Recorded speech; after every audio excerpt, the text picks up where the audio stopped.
Good morning, my Teaserking family. How is everybody today? Sorry I'm on a little late. I was watching some YouTube videos.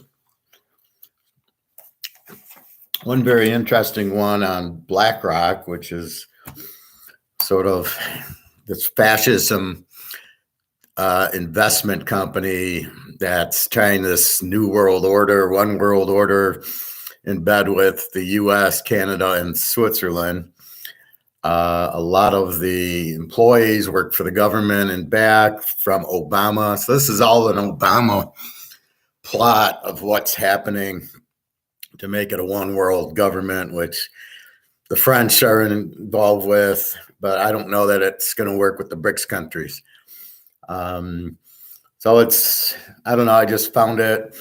I know BlackRock's very corrupt and they're very large and they're trying to take over all the houses and stuff like that. So I'm in the middle of watching it, but I wanted to get on not too late. So we will, I'll get back to you with more info tomorrow after I watch it.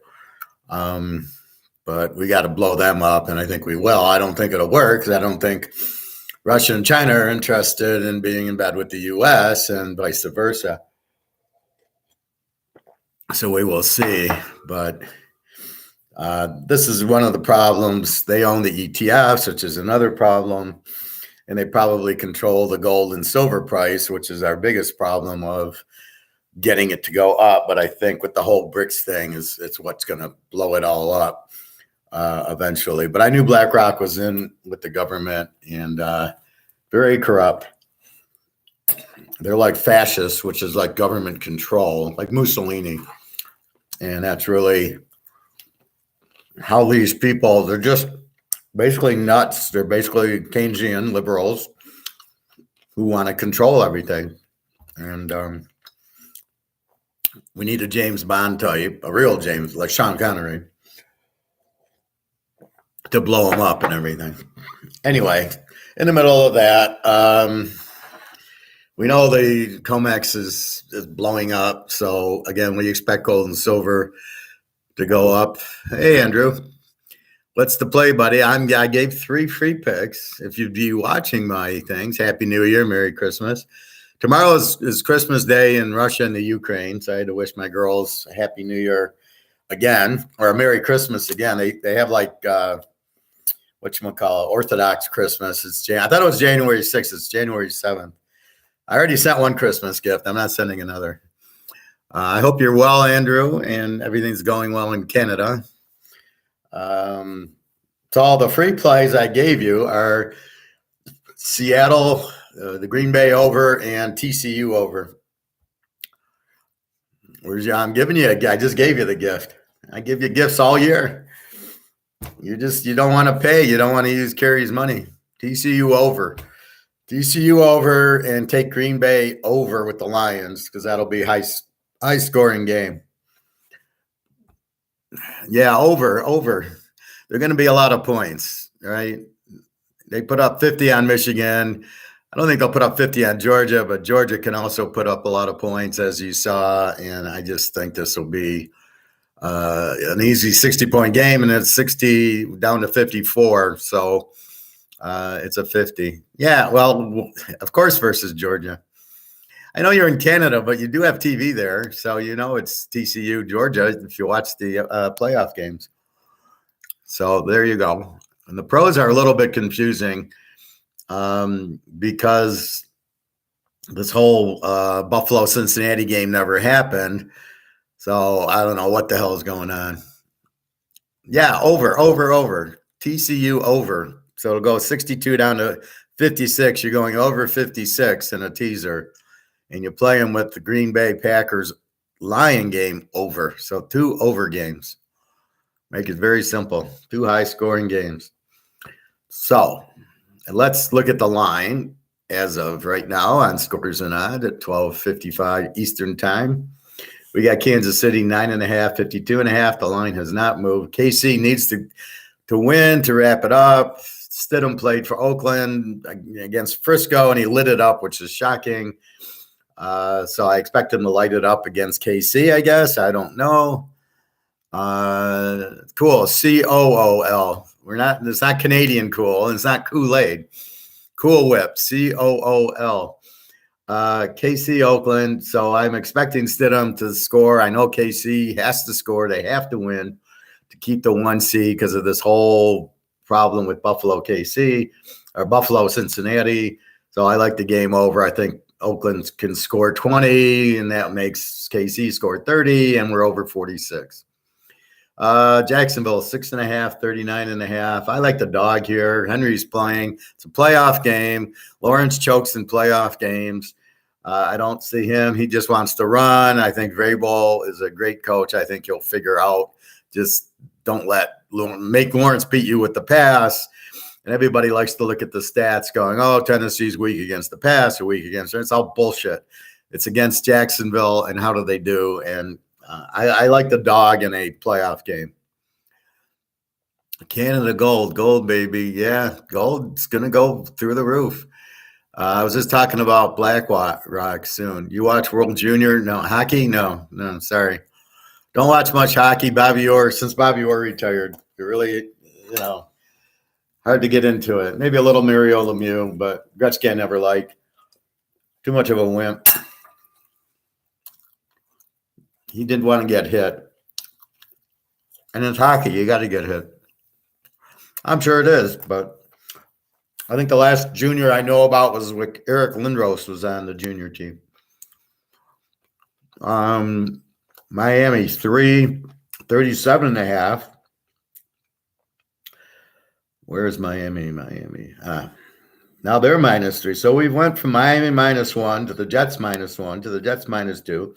So now Miami -3, and it's 37.5. So the over-under went down. Now, what happened here, Tagliabue is still doubtful with the concussion, but now Mike White's not the quarterback, so they're back to Heckle or Jekyll, whichever they choose, which if Tagliabue is out, I love this game under because without White, the Jets, we know, don't score and have a great defense. Miami, without Tagliabue and Agoma, Skylar Thompson, aren't going to score on the Jets on this defense. So the Jets won't really be able to take advantage of Miami, but Miami's not going to do anything without Tagliabue.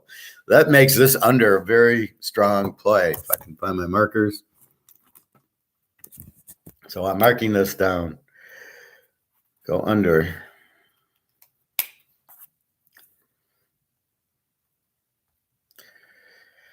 This is a very tough week because who's playing? San Diego, are they playing? Is Tampa playing? They're dogs. I love them as dogs, but you don't know.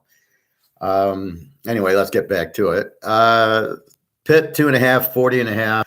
I love Pitt here. Pitt's on a roll. They're going to play to win. They have to win and hope New England loses, and they hope Miami loses. Now, Miami certainly can lose.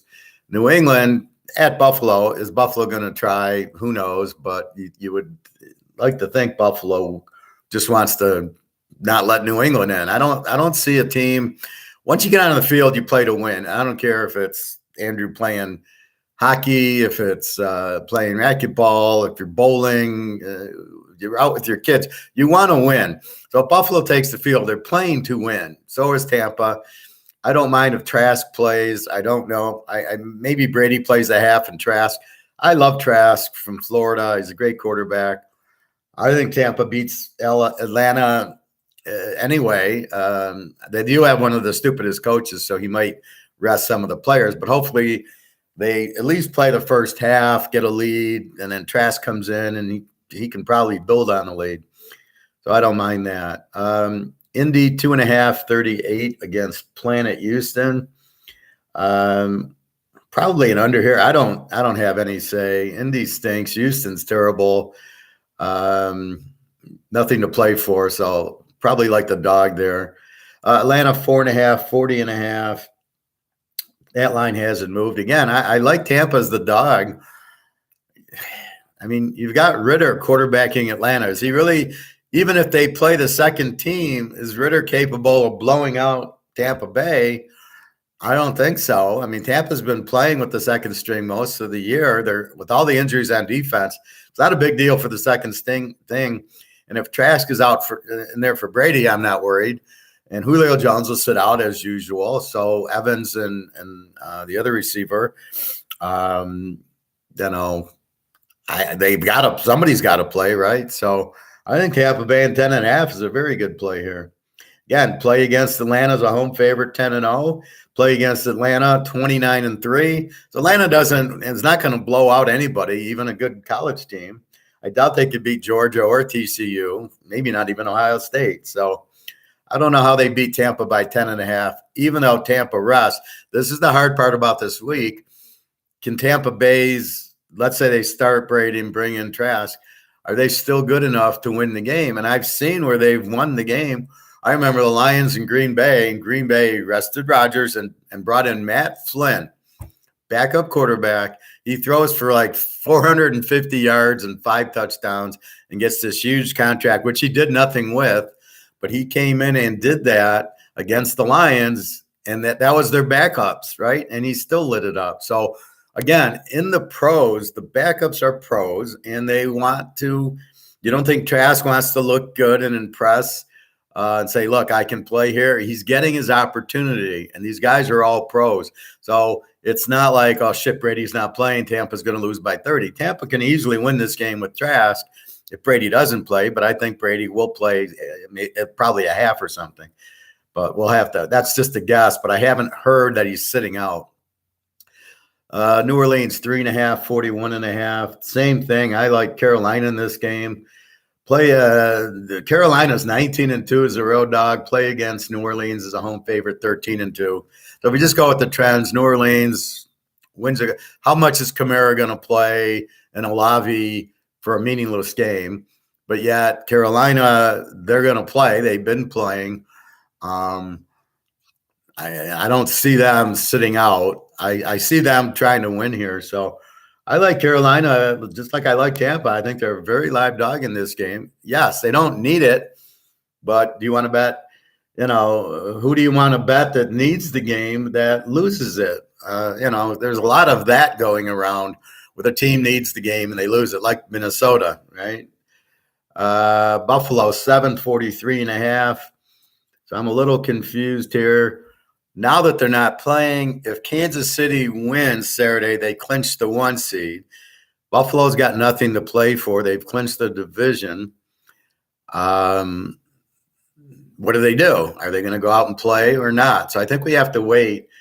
I assume KC's going to win, but Frisco had a hard time with Oakland last week with Stidham.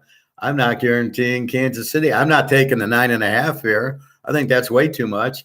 I do like the over in the KC game, but I don't like 9.5 because they need it. This is a perfect example. They need the game, but look what Oakland did to the Niners with Stidham, and the Niners defense is 100 times better than KC's. That's why I like the over, but it wouldn't surprise me if Oakland won. Believe me, we all know Oakland hates Kansas City. Right, Raider fans? We know this from the 60s. That's all they did was play each other for the title and all the Super Bowls. So they hate each other. Believe me, Oakland would love nothing more than to knock KC out of the 1 seed. They are going to play, and they are going to play hard. So I would not lay 3.5 with KC, but I think it makes it an over game. But don't be surprised if Oakland wins this game just because KC needs it for the 1 seed. So we'll know Saturday. And like I said, if Oakland's up near the end of the game, and it looks like they're going to win and they're taking knees, immediately go bet Buffalo before the game's over, before the line moves. So at, 2 minutes left in the fourth quarter, and Oakland's just held them, and now they're just taking knees. Immediately bet Buffalo. Immediately. And, put them with the Detroit Green Bay over, put them with TCU over, whatever you want to play them with. But immediately do that. Baltimore Cincy. Now this line, I don't know why, went to 9.5, 39.5. So I maybe Huntley's out too. Huntley was questionable. We know Lamar Jackson's out. But if Huntley's out too, but then how much is this game for I thought Cincinnati's wrapped it up because they got a 2-game lead in the loss column. I don't see any injuries for Cincy. Baltimore, Deshaun Jackson, questionable. He's 10 years past. Marcus Peters questionable. Lamar Jackson's out with the knee. I don't know why it says questionable. He's out, and Huntley is questionable with the shoulder. So we're going to have to go to the other mycovers.com to get more. Let's go here.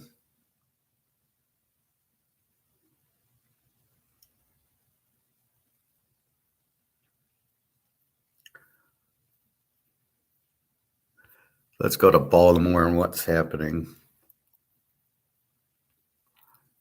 The Bears, Carolina, Buffalo. Here's Baltimore. So in Baltimore world, a lot of probables. Deshaun Jackson questionable. Huntley questionable with a wrist. Lamar Jackson we know is out indefinitely. So I don't know why this went to 9.5 since he's got no injuries. We know the Bears are going with their third string quarterback. The Cowboys, Pollard's playing. Prescott's questionable with the knee, but I prefer Cooper Rush anyway. Denver, I don't see Russell Wilson hurt, so that's good.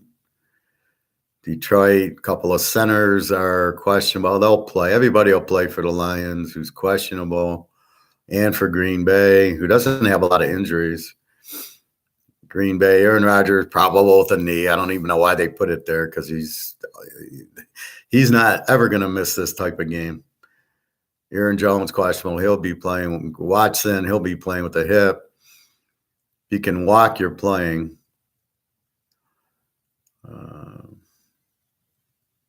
Indy, Nick Foles is out, and if they're not playing Ryan, means they're playing Ellinger. So I love that under. Jacksonville, Lawrence questionable with the toe has been questionable. The Chiefs, Chocolate Eclair mid-January. San Diego, Herbert probable with the shoulder, so I doubt he plays the full game. Derwin James probable with a concussion. I think I saw where Bosa's actually going to play, which is shocking because he hasn't played. Yeah, I don't see Bosa on the injured list. So this last game, Bosa's going to play, really?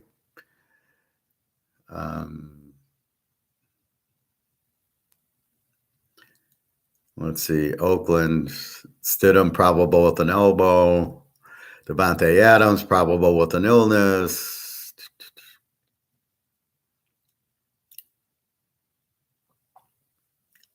Tagliabue out. Oh, he is out. Okay, so I love, let's see, Bridgewater questionable. All right, Minnesota, God, what a choke team they are. Well, Kirk Cousins is a terrible quarterback. The Giants, what do they do? My Jets, White's out. New England. They don't have anybody anyway that if you look at an injury, like Jay Jones, the defensive back, who the hell is Jay Jones? New Orleans is Kamara. Who's the right one? Washington, I don't know. Ingram's on the IR. No. So Kamara looks like he's not on the injured list. Philly, Hurts probable. So Hurts is probably going to play. But he's banged up with the shoulder. The Pittsburghs are yeah, Joe Green's going to play on Sunday. That's good. The Niners, probable. Yeah, everybody's playing. They need the game if Philly doesn't win. And the way Philly's been playing, they've been playing terrible. Seattle must win. Walker's questionable with an ankle. Lockert's questionable with the leg. I'm sure they'll be playing. Too much on the table for them to not play. Tampa, I don't see Brady on the injured list. Doesn't mean anything. Tennessee, Henry probable with the hip. There's going to be a lot of Henry at Jacksonville. Good luck stopping him. And Washington's pathetic. All right.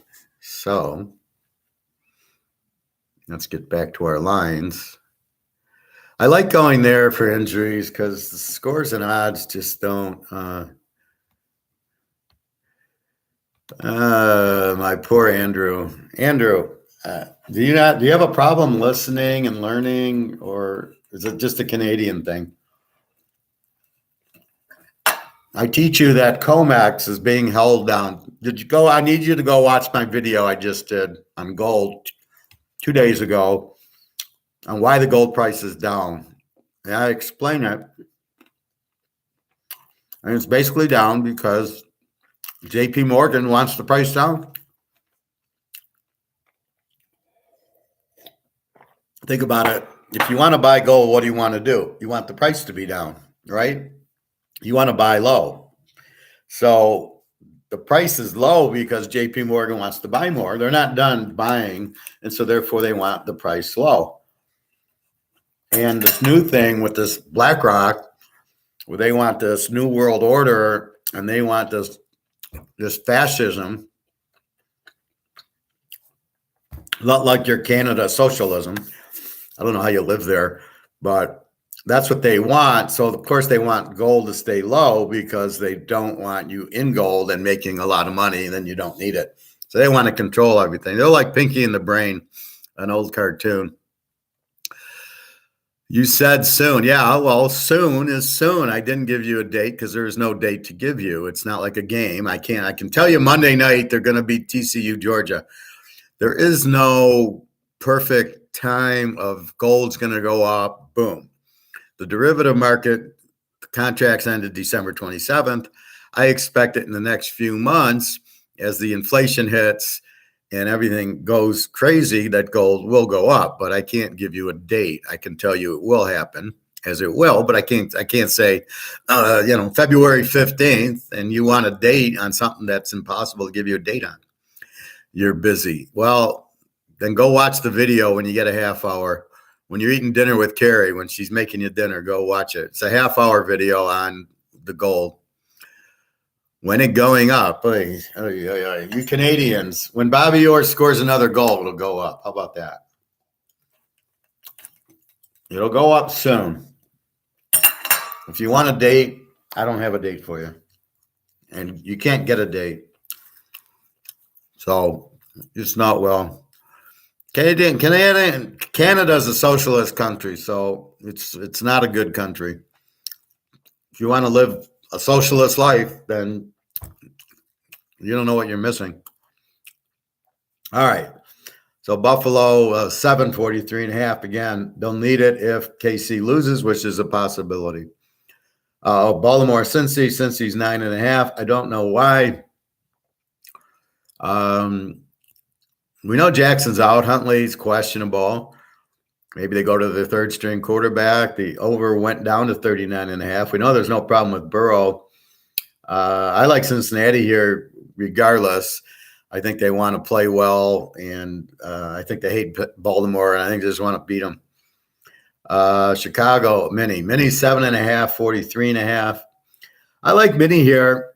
The Bears are going to use the Fields is out, and the Northwestern guy's out, so they got Peterman, the quarterback.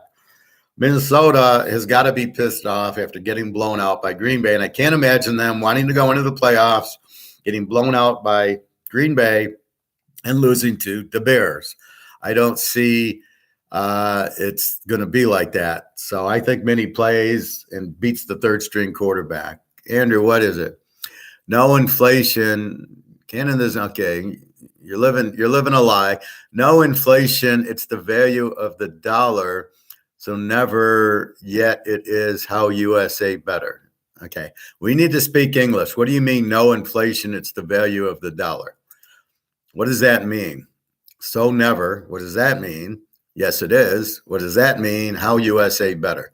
USA is better if it's a free market capitalism country is always better than a socialist country.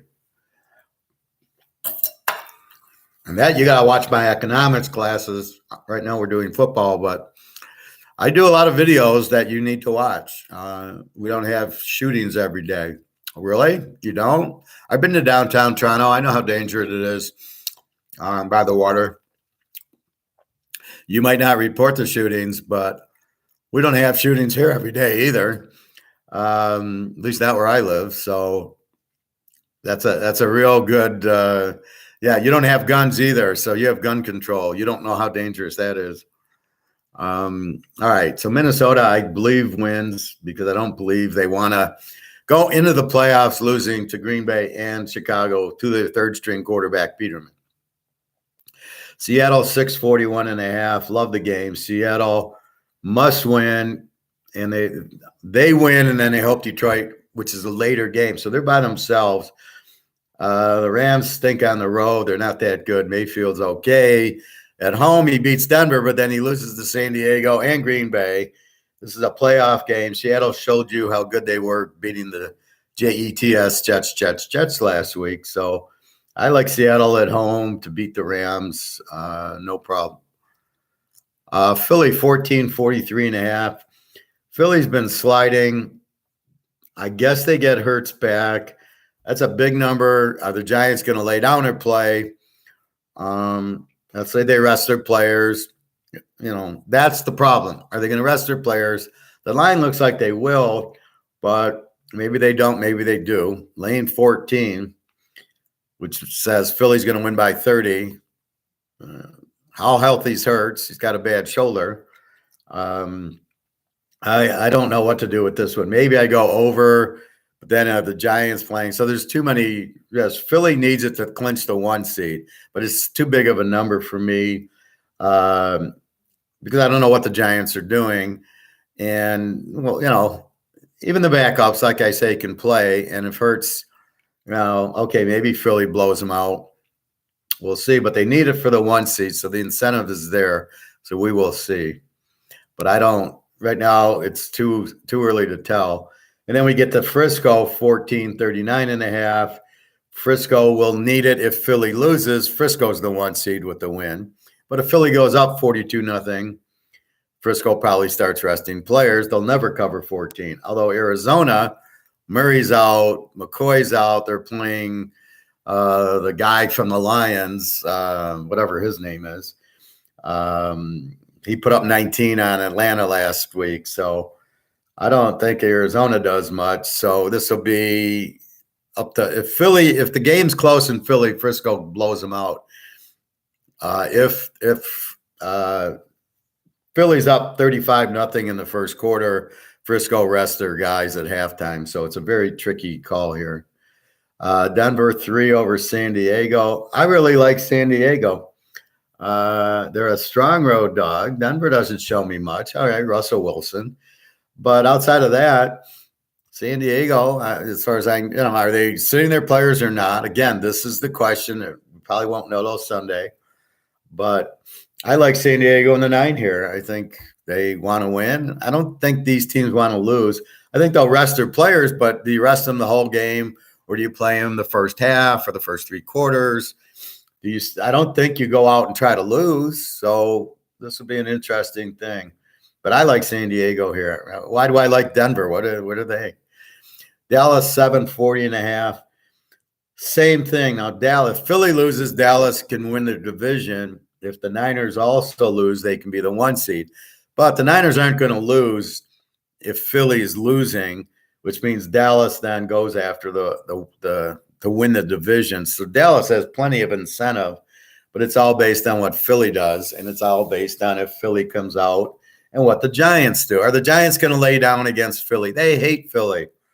I don't see the Giants as laying down against Philly. They'd love nothing more than to knock them off the 1 seed. So I just don't see Giants laying down. I don't see a lot of these teams laying down because Philly needs it for the 1 seed and KC needs it for the 1 seed, that they're just going to lay down and say, okay, we're going to rest our – Oakland's certainly not resting their players. The Giants are in the playoffs. Are they going to rest their players? It's not like what New York does. They do not rest their players against New England with Brady going for the undefeated season. New England didn't rest, and the Giants didn't rest, and they almost beat them. I just don't see the Giants just laying down to let Philly win the 1 seed. Now, if Dallas has a chance, they'll kill Washington. Washington stinks, especially with Wentz. So I like Dallas -1, but again, it's contingent on Philly playing a close game. Is Philly going to go off in 35-0? So if you can withstand that first quarter and get to halftime at 17-14, then the Niners win and Dallas wins, right? So, but if Philly jumps 35-0, so the question is Philly going to jump? How healthy is Hurts? If they go out and fuck around and Hurts hurts his shoulder and can't play, they're not even going to do anything in the playoffs. So it's a very tricky. How long does Hurts even play? Right? Maybe they get up 21 and they pull them. Are they really going to blow out the Giants? And are the Giants really not going to try? So these are good questions. Then we have the last game, Green Bay, and a must-win no matter what happens with Seattle, and 49.5. I love the game over. The Lions, good offense, no defense. Rodgers will light them up. High-scoring game, just like the Green Bay mini game and the Detroit Bear game last week. The difference is Detroit scored 41, the Bears got 13, and Fields got hurt. Here you got Rodgers at home. He's going to light up Detroit, especially after the game he had the first game. And Detroit's not going to lie down. They want to beat Green Bay, although Minnesota wanted to beat Green Bay. We all saw what happened there. But Minnesota never really showed up. Detroit, I expect to show up. But again, this is really immaterial. If Seattle wins, Detroit's out. But they're still going to play to beat Green Bay. Green Bay needs it no matter what Seattle does. So Seattle we love because they're by themselves. Win and at least then hope for Detroit to win. But at least Seattle, it's okay. Let's win the game. So they have plenty of incentive. Back is totally against the wall. We love Seattle here, especially, the Rams are so beaten up. Mayfield looks terrible on the road. He had a good game against Denver. Okay. Where was he against San Diego? Where was he against Green Bay? And now here he is, Seattle, who played the Jets very well. So I look for Seattle. They're not the greatest home team, but I look for them to win the game, and that's all we need, win the game. So that's your free play, Seattle to win, Detroit, Green Bay over, TCU over with Georgia. That line hasn't moved. It's still 12.5, 62.5. I'm expecting by game time, Georgia -10, over under 65 or 66. So get the bet in now. I've already placed my bet on TCU over at 60 when it first came out. And I told you it was going up, and you watch on Monday, it'll be 65. It's the nature of the beast because the sharps. So you're telling me, this is what I hate about these TV guys. The sharp betting came in late. The sharp betting's already in. First of all, as a sharp, it doesn't take me more than 10 minutes to analyze this game. This is a high-scoring game. I see the line at 60. I know it's going to 65, 66. Why the fuck would I wait till Monday night to bet it over and we'll say the sharps are on the over? No, the sharps already have bet the game at 60 because we already know what's happening and where it's going. Now it's 62.5. Why would I wait till Monday night to bet it under or to bet it over at 65, 66 when I can get it over at 60? Georgia looked really strong offensively on Ohio State, who didn't have a good defense. TCU's got a better defense than Ohio State. Michigan lit it up, and then TCU got 2 pick sixes. They also got a fumble in the end zone, so that really should have been more points for Michigan. Georgia, I don't understand. Bennett is a very good quarterback, and they're all saying, oh, he's not an NFL pro. I love listening to those idiots on the radio. They'll do a mock draft. Well, the guy from Alabama's the number 1 pick in the draft. Why? He's not that good. None of the Alabama quarterbacks are. It's a system they run. He's not that good. And he's just a scrambler. He's like Kyler Murray. So what do I want him for? Kyler Murray sucks. So you have that. Then the next quarterback, C.J. Stroud, I'm like, all he did was run. All he did was run on Georgia. He had a few good passes, but he is nowhere in the same stratosphere as Rising, as Thompson Robinson, as the kid from TCU or Baylor or Oklahoma or Hartman at Wake Forest or wherever the hell he went, or McCall. All these guys are better, but they don't give him credit. It's like this Kyle Trask from Florida who's the backup to Brady. Well, this guy's great. Wait till he gets out there, and then you'll see how strong he is. Or Brock Purdy. Look at Brock Purdy. Oh, you can't even draft the guy, and the guy's one of the top 5 quarterbacks in the league right now. So I don't really get these mock drafts who go to Alabama first. Well, we'll take everybody from Alabama because look how good they are. They only lost 2 games and should have lost 4 games. But you know what? They lost by a point, so that makes it okay. Then it makes Alabama really good because they only lost by a point. So if you lose close, you're really a good team. Well, Georgia didn't lose at all.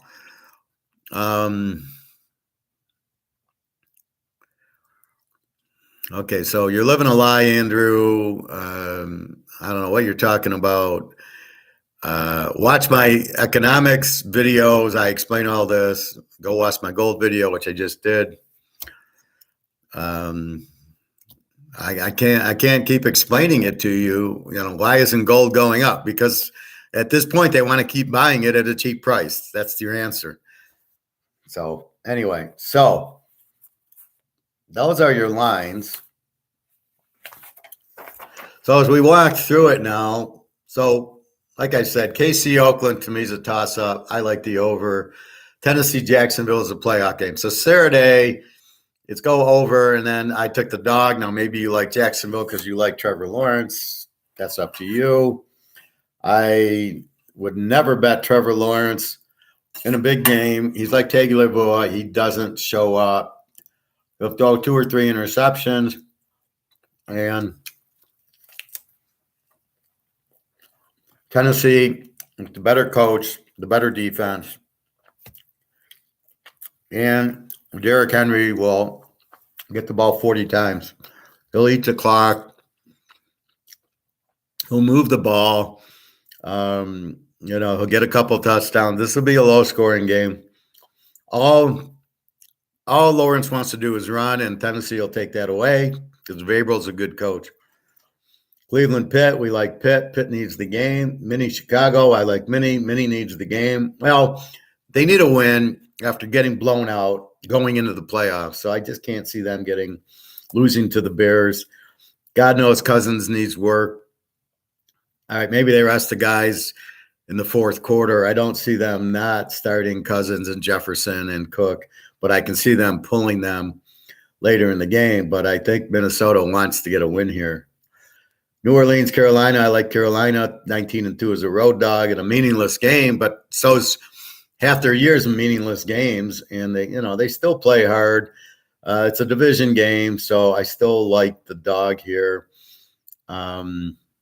We'll see, but I can see the difference is Carolina's going to play their players. Minnesota might rest them, but Carolina, these guys are playing, and they're playing to win. Cincy, Baltimore. I like Cincy here no matter what. They got screwed because they aren't playing that game where they could have caught KC for the 1 seed because they've already beat them. So if they beat Buffalo and KC, that's a big thing. If they would have beaten Buffalo and KC, it shows you they're the best team in the AFC, which we already know with Burrow and Chase. I think Cincinnati beats Baltimore pretty good. Seattle, LA. I think Seattle needs to win to winning, and they have it. Then it's like, well, then we hope the Lions win. So Seattle's going to come strong, and I look for them to beat the Rams, who are very weak and injured. Denver 3 over San Diego. It's a meaningless game. San Diego, are they going to rest? They can pass Baltimore. If they play, they're a very live dog. I like San Diego in 9. They're a great road dog. 11-1 is a road dog. Buffalo, New England. If KC loses, then we're all on Buffalo to get the 1 seed, and they'll kill New England. If Buffalo tries and plays, they'll kill New England. If KC wins and they don't have to, I'm not sure what they do. They might just be intent on playing because the game was postponed, and they don't want another week off, so they'll probably play Josh Allen at least a half, I would think. But again, this is the problem. You don't know what the coaches. These are the harder games when the guys clinch and are they going to rest their players than like a Carolina, New Orleans, where you know they're just going to play to win. They're going to play their players the whole game. It's the last game of the year. So you know what you're going to get with, Carolina's going to try against New Orleans. Detroit, Green Bay, right now, if Seattle wins, Detroit's out. Green Bay needs to win regardless if Seattle wins or loses. If Seattle loses, then whoever wins Detroit, Green Bay makes the playoffs. This is the Sunday night game. So Seattle's by themselves. This game's Sunday night. I love it over. This is your free pick. If we look at it analytically, Detroit has no defense and a very strong offense. Green Bay, a decent defense and a very good offense that's really coming together now. It's a little bit skewed because early they weren't scoring. Lately, they've been in the 30s and 40s. That's what I look for, a very high-scoring game. Go over with it. So, in college, this line would be 55, 56 or 60, right? But in the pros, two good offenses is 49. So I love the pros, man. It's 43 is a joke. Philly and the Giants. Philly must win for the 1 seed. Over under is 43. But again, we don't know. We expect Philly to score a lot, right? Because they have to win. Question is the Giants. Are they going to rest? Are they going to play? If they play, if this was a regular game, it would be an over. They would score in the 20s. Philly would get into the 30s or 40s, and it'd be a 60-point game. The over-under is 43. What we have here is Philly needing to win will score 28, 30 points. But if the Giants don't play, they're going to get shut out. That's where the 14 comes in. So Daniel Jones, God knows he needs work. Barkley, you might want to rest because you don't want to get him injured. But God knows Sims needs – they're not doing anything in the playoffs the way Sims is or the way Jones is. So I don't see the Giants resting Jones. He's too stupid to slide. He's a terrible quarterback. But all he wants to do is run and Barkley run, and that's their offense. So we will see what they do. Maybe we'll get more information by Sunday morning. Houston, Indy 2.5. We gotta like the under in this game. Two terrible teams. Ellinger quarterbacking. Houston's got Mills, who isn't even isn't even a college player. If he went into the transfer portal, he'd end up at Coastal Carolina or something. Arizona, Frisco. Frisco needs it if Philly loses. If they don't, they've clinched the division. Nothing to play for. Brock Purdy plays because he needs the experience. You probably sit out McCaffrey. Deebo Samuel. I don't think he's playing. So it's a very tough game for the Niners. Scoreboard watching, but I think at home, with this Blunt as quarterback for Arizona, I think the defense still comes. I think they still want to get a shutout. Maybe you go under, but you can't really bet the under because you don't know if Philly's close. San Francisco's going to blow out Arizona, which you don't know. So the whole key to this weekend is Philly's first quarter. Hurts plays and he puts up 28 points. It's 28-0. Okay, they won. Frisco and Dallas rest. If the Giants can somehow get a 10-7 lead, the Niners and Dallas light up and off they go. And then you got all three games. So it's a very difficult, not advantageous for us as the gambler. Atlanta, Tampa. I like Tampa. Even if Brady plays just the first half, I do love Trask, their backup quarterback. I think they score, and I don't think Ritter is going to light up Tampa anyway. So I think I don't think Tampa just mails it in and everybody just sits there and has cracks jokes and they just lay down and lose 40-0. I don't see that happening with the Brady team. I think he plays a little bit, and I think that Tampa and 10.5 is a good bet. Dallas, Washington. Dallas should win. Prescott is playing because they need it. They could be the division champ if Philly loses. Hurts might get hurt the first play. He's got a bad shoulder. Then what happens? Now you got Minshew back in, and he looks good against Dallas and bad the other. Dallas is on a roll. I think they want to play anyway. Even if Philly's up 42-0, I think Dallas is playing good. hates Washington. So I think Dallas is a good play here, -1 regardless. And then Miami and the Jets. I like the Jets as the dog. Tagovailoa is out.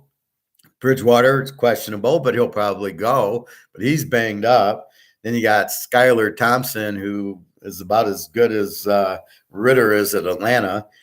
The Jets, they don't have White. They're going to play whoever their backup is. I like the game under, actually. I think the Jets defense holds it under. They don't score a lot. Miami, without Tagovailoa, won't score a lot. But I think this is a very good underplay. You can play unders if you know, like, quarterback, like San Diego, Denver, maybe's an over because Russell Wilson's going to play. So we don't know about the under. Seattle, LA, maybe that's an over. I mean, Seattle's an over team. The Rams don't have a good defense, but I think Seattle scores and beats them. Minnesota, Chicago. If Minnesota says we're not playing Cousins, it's an under game. Chicago's got their third string quarterback, Peterman. He has like 2 touchdowns and 15 interceptions. So Chicago's not scoring in the game. And then Minnesota, if they're resting their guys, where are they going to score? And they don't even care about scoring. I don't even know who Cousins' backup is. It turns into an under. Cleveland, Pitt, probably an under. Jacksonville, Tennessee, probably an under because they're going to play Army-Navy ball. Tennessee's going to run the ball the whole game. They're just going to hand Henry and just drain the clock and play Army-Navy. So you're looking for your under. New England, Buffalo. If Buffalo doesn't play, so if KC wins and Buffalo now doesn't need it and they sit down Josh Allen and they sit down their guys, it's an under game because New England can't score. Buffalo without Allen's not going to score. So keep an eye on that. Detroit, Green Bay, we know is an over. The Giants, Philly, if the Giants don't play, is it an under game? Frisco, Arizona should be an under game if they play. If Purdy and McCaffrey sit out, Arizona with their backup. So I think you can get a little bit more traction over under. Dallas, Washington. Prescott's Dallas has to play at least the first half because they don't know what's going on with Philly. Are they really going to get out 42-0? I don't see it. I just don't see the Giants just laying down and everybody saying, yeah, come on, score 7 touchdowns on us. I just don't see that. They're playing too well and they hate Philly too much. And you Giant fans know what I mean. And, Lawrence Taylor's going to be ringing the bell. If Lawrence Taylor has to get out there, he'll get out there. I just don't see the Giants laying down to Philly. When they get a chance to knock them from the 1 seed, I honestly don't believe they're not going to take it. So I don't think Philly opens up a can of whoop ass, and I think Dallas is very live laying 1, at least the first half. And with Cooper Rush in there, I really have no doubt that Cooper Rush can't beat him. So it leaves the Niners. What do? Brock Purdy's so new. Garoppolo's out. Lance is out. So these guys are already out. I don't know who they go to. McCaffrey maybe sits out, but I think the Niners win, but they're laying 14. So I think you can play Dallas. I think maybe you play the Niners under because if Philly's losing, the Niners are going to shut out Arizona. So I don't know that they put up a 46 anyway. If Philly's getting blown out, they maybe take off Purdy and maybe they don't blow them out. But I think the Niners are still going to win this game. So I think you have to think third dimensionally, as I like to say, and say, well, if they're resting their quarterback, if Minnesota says Cousins ain't playing, it's an under game. If he is playing, you take Minnie, only laying 7. So that's really where the quandary comes in. Cincinnati, something smells like they're going to really blow out Baltimore. The spread went from 6.5 to 9.5. I like Cincinnati anyway. I thought they would play. They're on a roll. They're red hot. They're not going to sit down Burrow and Chase. They're going to play. They're going to kick Baltimore's ass. Baltimore, as far as I can see, there are 2 games back. They can't win it. Cincinnati's clinched the division. But if they backdoor them with Cincinnati and Buffalo having to play, Cincinnati can't take any chances and has to win. So I think at home, Cincinnati wins. We know Lamar's out, which I don't care because he stinks anyway. Huntley looks terrible, so I think of that. And so Pitt has to win, hoping Miami loses, which they should to the Jets, and then New England and Buffalo. What happens in that game? New England's terrible, but if Buffalo lays down, and is Buffalo going to lay down? That's the thing. Some of these teams, they're not going to just like, well, let's just rest everybody and lose when they're on winning streaks. I don't think Buffalo and Cincinnati and San Francisco and Dallas want to go into the playoffs off losses. Minnesota is another, they got blown out by Green Bay. They don't want to go off of a loss into the playoffs, getting destroyed by Green Bay and then losing to the Bears. I just doesn't make sense. What's up, Howard? Here we go with another epic class. Hey, Bobby, how are you? You missed the first part of the class, Bobby. We were talking about BlackRock, and I'll get back into that in a minute. Hey, Prophet, did you hear about the latest playoff idea? Run it by me, Prophet. What do you got? I was watching a BlackRock video, how they want to be the New World Order.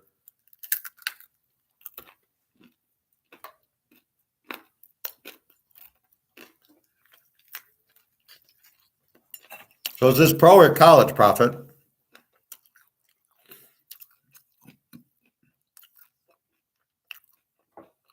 Anyway, let me know. So there you have it. So you start off with KC, Oakland, Tennessee, Jacksonville. We know what to do there, and that'll lead us to Buffalo. So like I say, if Oakland's winning in this game, just jump on Buffalo. They'll need it for the 1 seed. I think you jump on Cincy. I think you jump on Minnesota and Pitt. If any teams with different records meet in the AFC game, they will play it on a neutral site. With different records? Are you meaning the championship game? I don't understand. Why with different records? Of course they're going to be different records. So the AFC championship game. So what you're saying, if it's Buffalo and Cincinnati, because they both got screwed last week, they'll play it where? In Miami or whatever? That's fine. I like Cincinnati in that game anyway. But how about KC? I mean, if they win the 1 seed, they're going to get screwed. That game should be in KC. So different number of games played in the regular season. So I assume we're only talking Buffalo, Cincinnati, or I guess Buffalo, Cincinnati, and KC, because that's what's going to happen. Stupid idea. These teams should have been playing. They should never have stopped the game, and they should be playing. It's just a stupid thing, only because you've had games played with COVID, right? There's COVID, and the games were played. There was 9/11 and the games were played. What the fuck? Some guy suffers an injury and they stop the game. Like, get him off and keep playing. I mean, that's just ridiculous. Buffalo or Cincy against any other team. Well, it's going to be Buffalo or Cincy because they're going to play each other in the next round, right? So it'll be Buffalo, Cincy against, if KC wins the 1 seed. So let's say KC wins it. So KC maybe plays Pittsburgh and Buffalo plays Cincinnati. One of them's going to win, and then it's going to be Buffalo, Cincinnati against KC, let's say. And they're going to play it where, in Miami or LA or somewhere like that. I mean, it's fine. I don't care. Cincinnati's going to the Super Bowl anyway. Nobody's stopping Burrow. Bobby, yeah, and now Hamlin recovered and now talking with the team will likely survive. They should go ahead and play the game. Well, the problem is you waited too long. That game should have been Tuesday.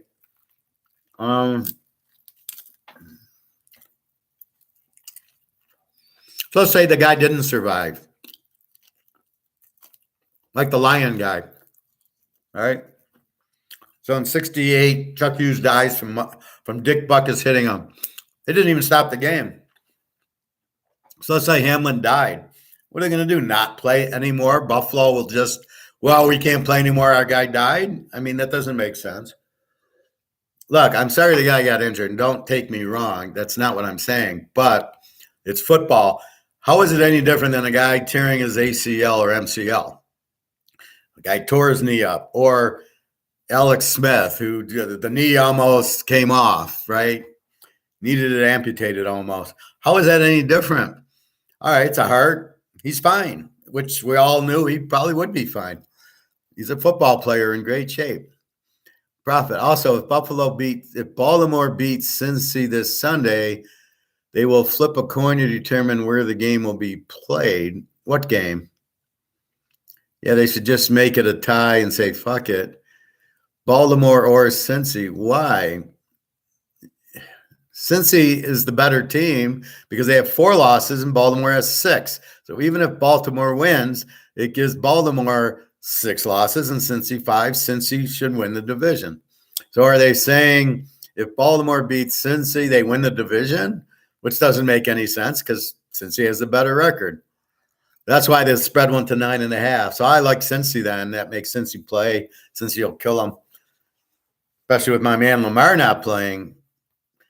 He's sitting out with that knee injury, the running quarterback.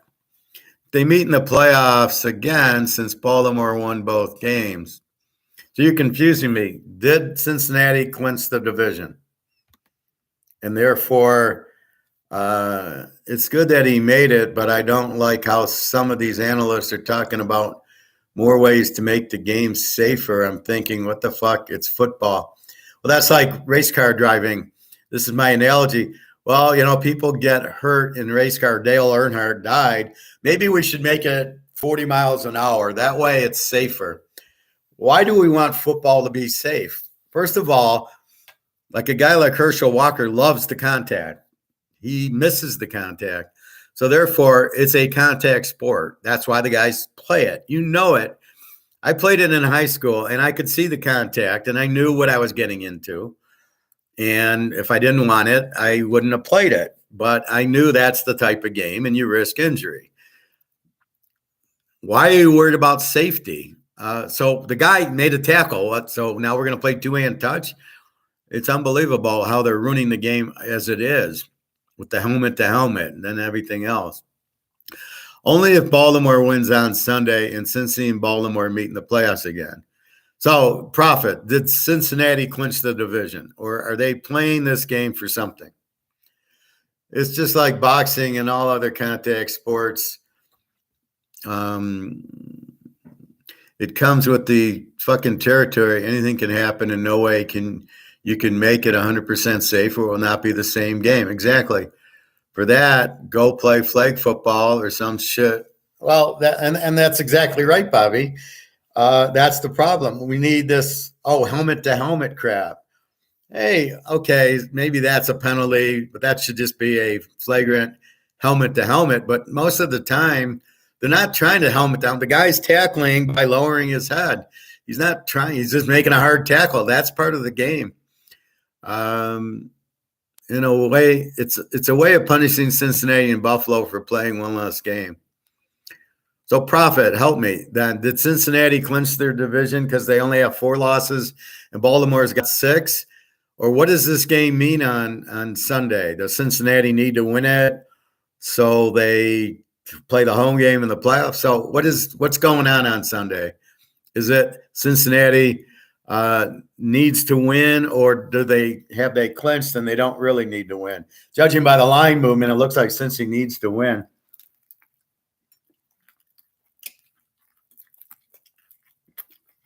Even with that, I still think Cincy wins. They won like 7, 8 in a row, and they don't want to lose it.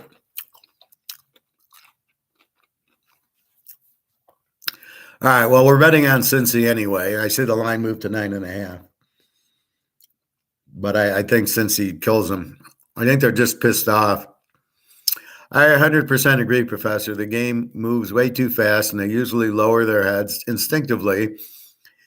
Well, I mean, it's like you play baseball, and it's like when the pitcher hits the batter in the head with a 100-mile-an-hour fastball. He doesn't mean to hit him, but he does want to throw inside, which is he wants to own the inside of the plate. He's not throwing at him on purpose. It's just part of the game. He throws a fastball, and he wants the inside of the plate, and you're crowding the inside of the plate, so he happens to hit you. It's part of the game. It's not intentional. And like these tackles are never intentional.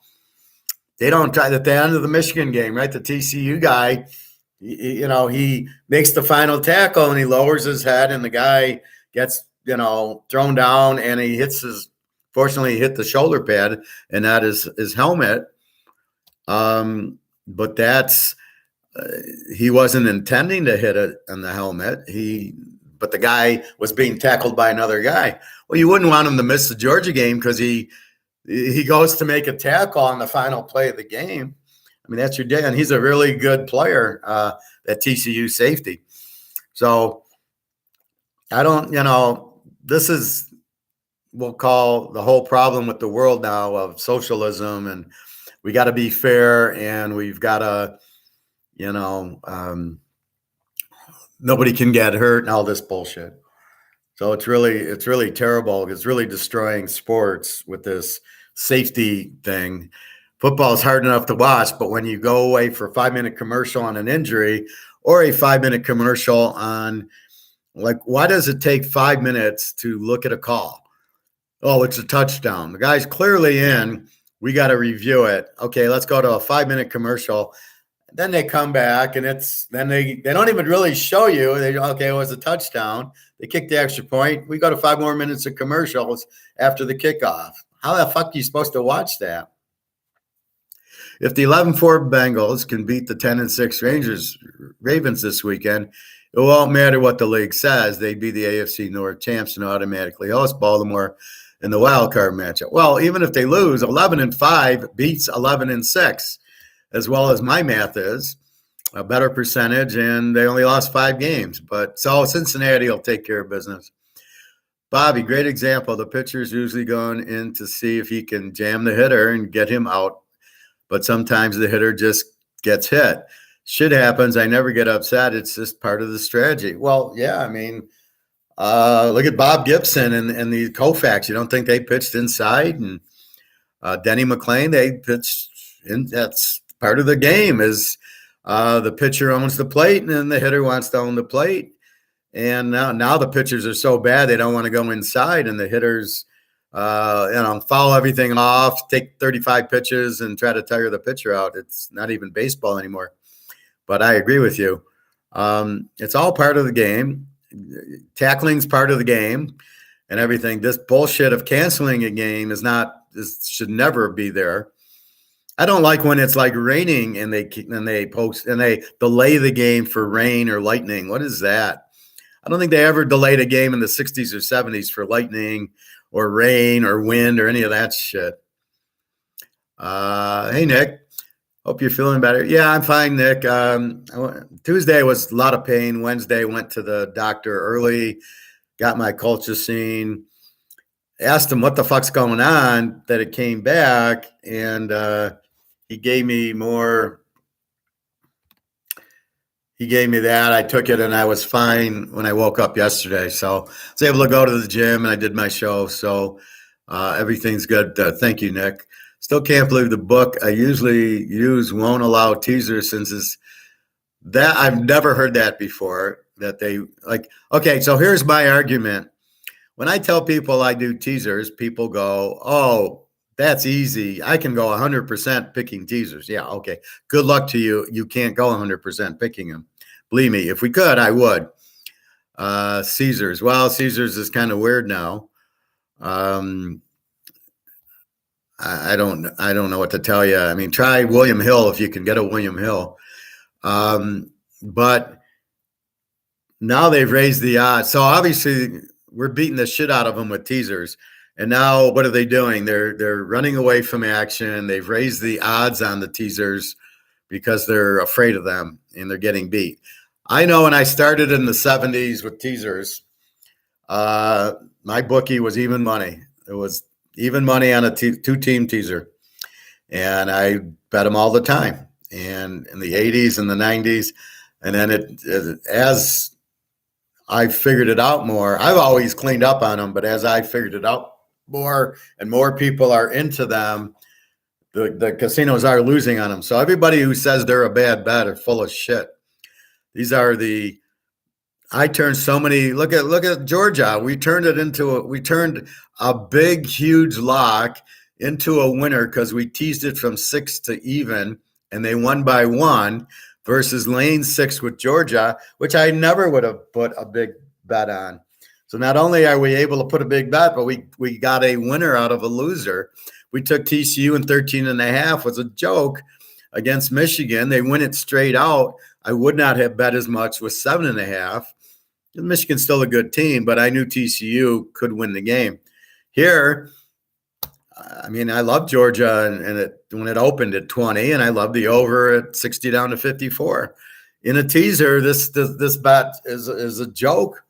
Not in a teaser. I still like under or over 62 and 12.5. I think the line's way off, not even close, but it's coming down to where it should be. I think at the end, Georgia will be 10 over TCU, and the over-under will be 65, as I said. And that's what I think. Well, no, Nick, the point of a sports book is to take the action and get even money. They want the action. They're a sports book. They're a bookie.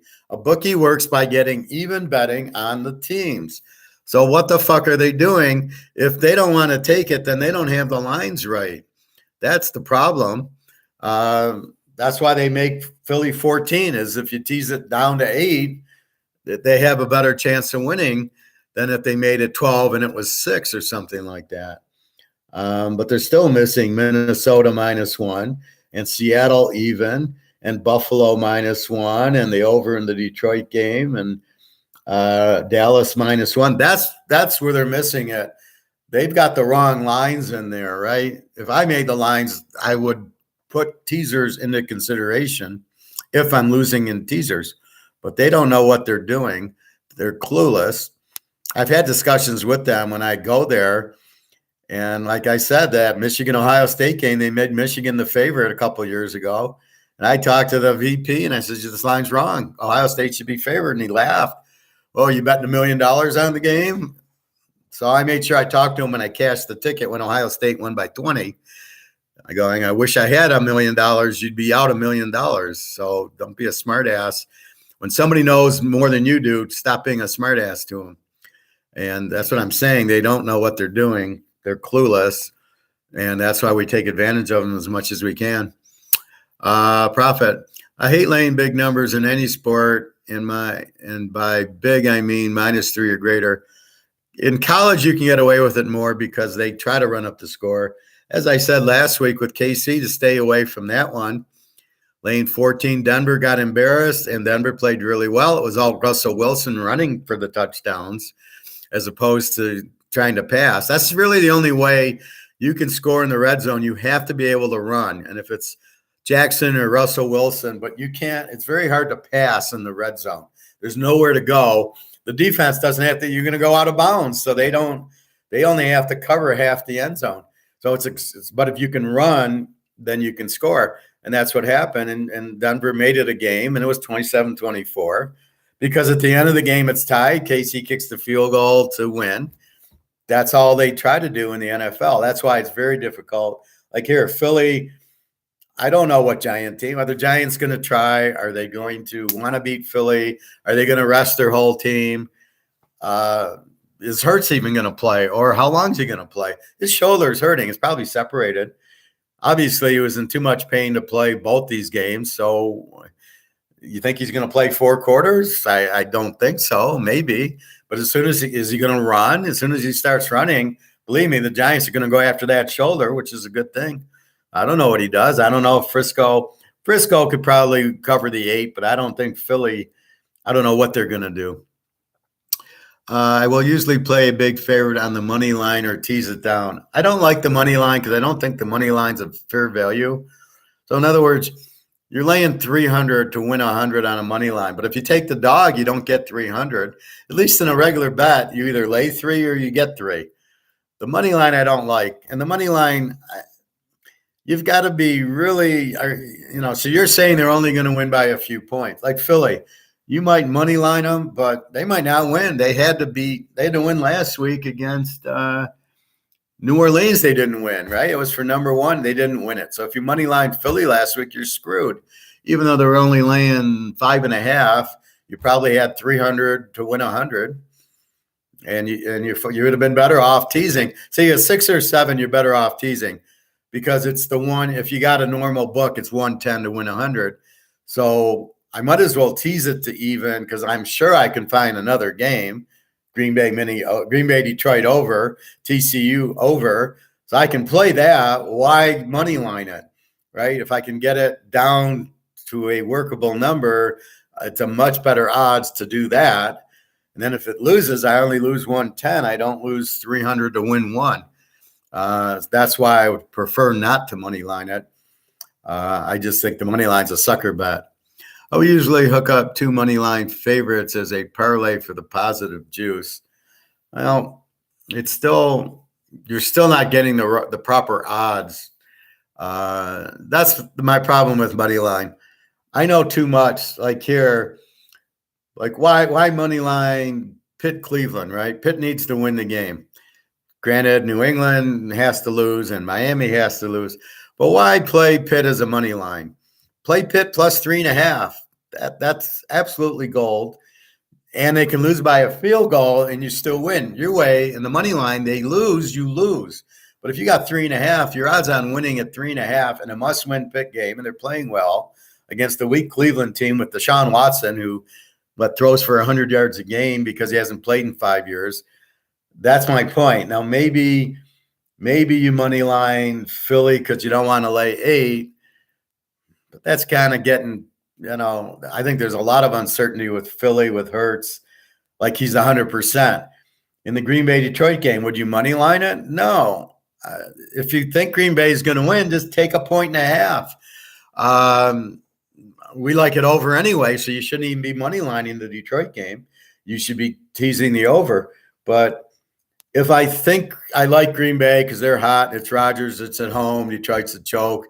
If Seattle wins, they won't like Seattle. So play a teaser with, let's say you want to play Seattle, Green Bay. So just tease Seattle to even and take Green Bay plus 1.5. It's basically a money line with much better odds because you'd be laying, a couple hundred to 1. To 100 to win all day. So it just makes no sense to money line when you can easily tease it. Now, do you maybe money line Cincinnati because you're afraid now of 3.5? Maybe, but I don't. I mean, you got to have a real crystal ball to say Cincy wins by 3, not 4. And the way Cincy's playing and as pissed as they probably are, I don't see this game being close. Lamar's out. Huntley looks like shit. I just think Cincy with Burrow, they're just pissed. They're going to light it up. They're going to kill Baltimore. So I don't see that happening. I don't really see the money line coming into play at all. Buffalo, New England. If Kansas City loses, which they certainly can, the way Stidham looked, and the Raiders hate KC. So you got a lot of hate going on this week. Oakland, KC, the Giants, Philly. These are hate games. Oakland would love nothing more than beating Kansas City, and the Giants would love nothing more than knocking Philly out of the 1 seed. Believe me. And Washington hates Dallas. The Jets, Miami. I mean, there's a lot of hate going on. So if KC loses, which is certainly a possibility, then Buffalo needs to win the 1 seed. They're laying 7. You tease them down to 1 and play them with Seattle and play them with Green Bay, play them with Cincinnati, play them with TCU or TCU over. There's a half a dozen teasers you can play them with. Why fuck around with the money line? So I just don't get it. I don't like the odds on the money line. Why should I lay 300 when I can play a 110 or maybe a 120 depending on where your things are? I like 3-team teasers since it pays 150 at my book. Absolutely. And as you can see, I always have a problem getting 3 teams. I play with Todd and Alex. We play 8-team, 10-team teasers. I usually go 9-1. So with Todd and an 8-team teaser, we've won a few. Normally I go 7-1. If I have a bad week, it's 6-2. I got no problem picking many, many winners in a three. There's no problem finding 3 teams for me. I mean, here's 3 teams: KC over, take Cincinnati, take Seattle, take Green Bay over. There you go. Take the Jets. I mean, there's 6 games and take TCU over. I mean, how hard is it to take 3? As you saw from my pictures, I hit an 11 and 10 team teaser on this week, and I hit a lot of 3-team teasers and 7-team teasers. When the games are there, it's not hard to put them together. And that's really what it is. It's just simply, it's not hard to find 3 teams. Very, very easy.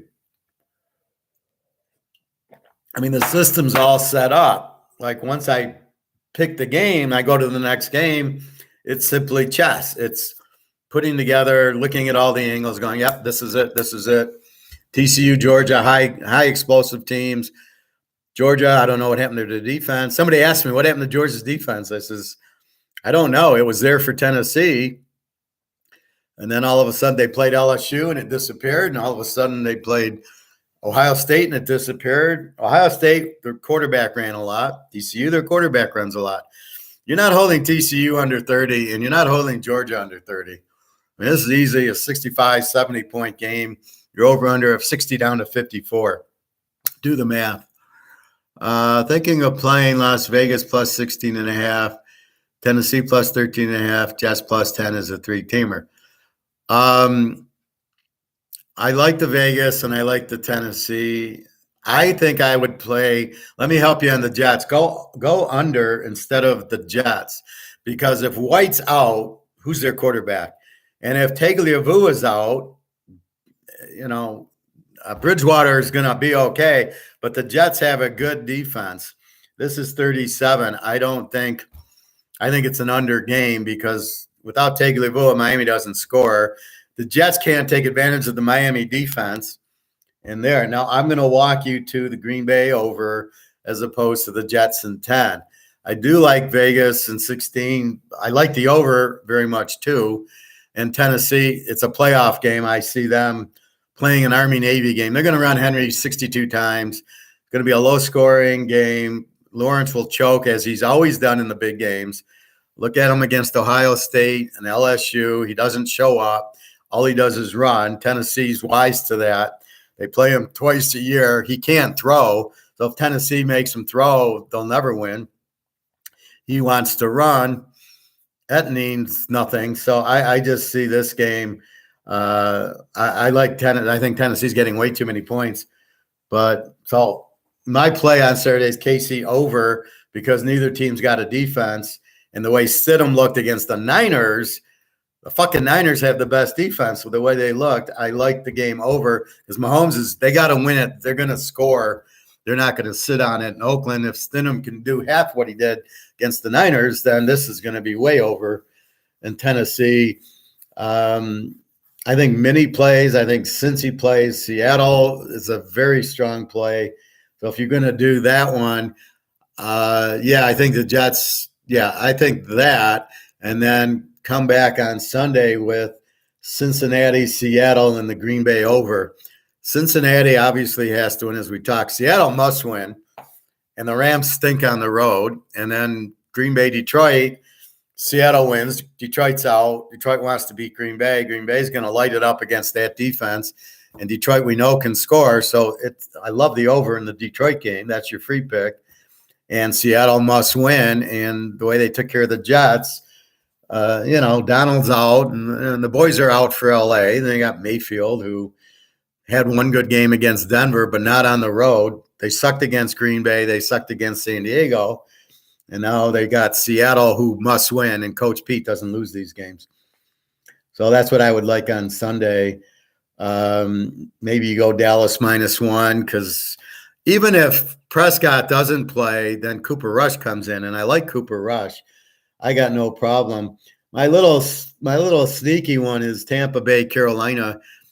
I love whatchamacallit, Tampa's backup. Yeah, what's his name? Trask.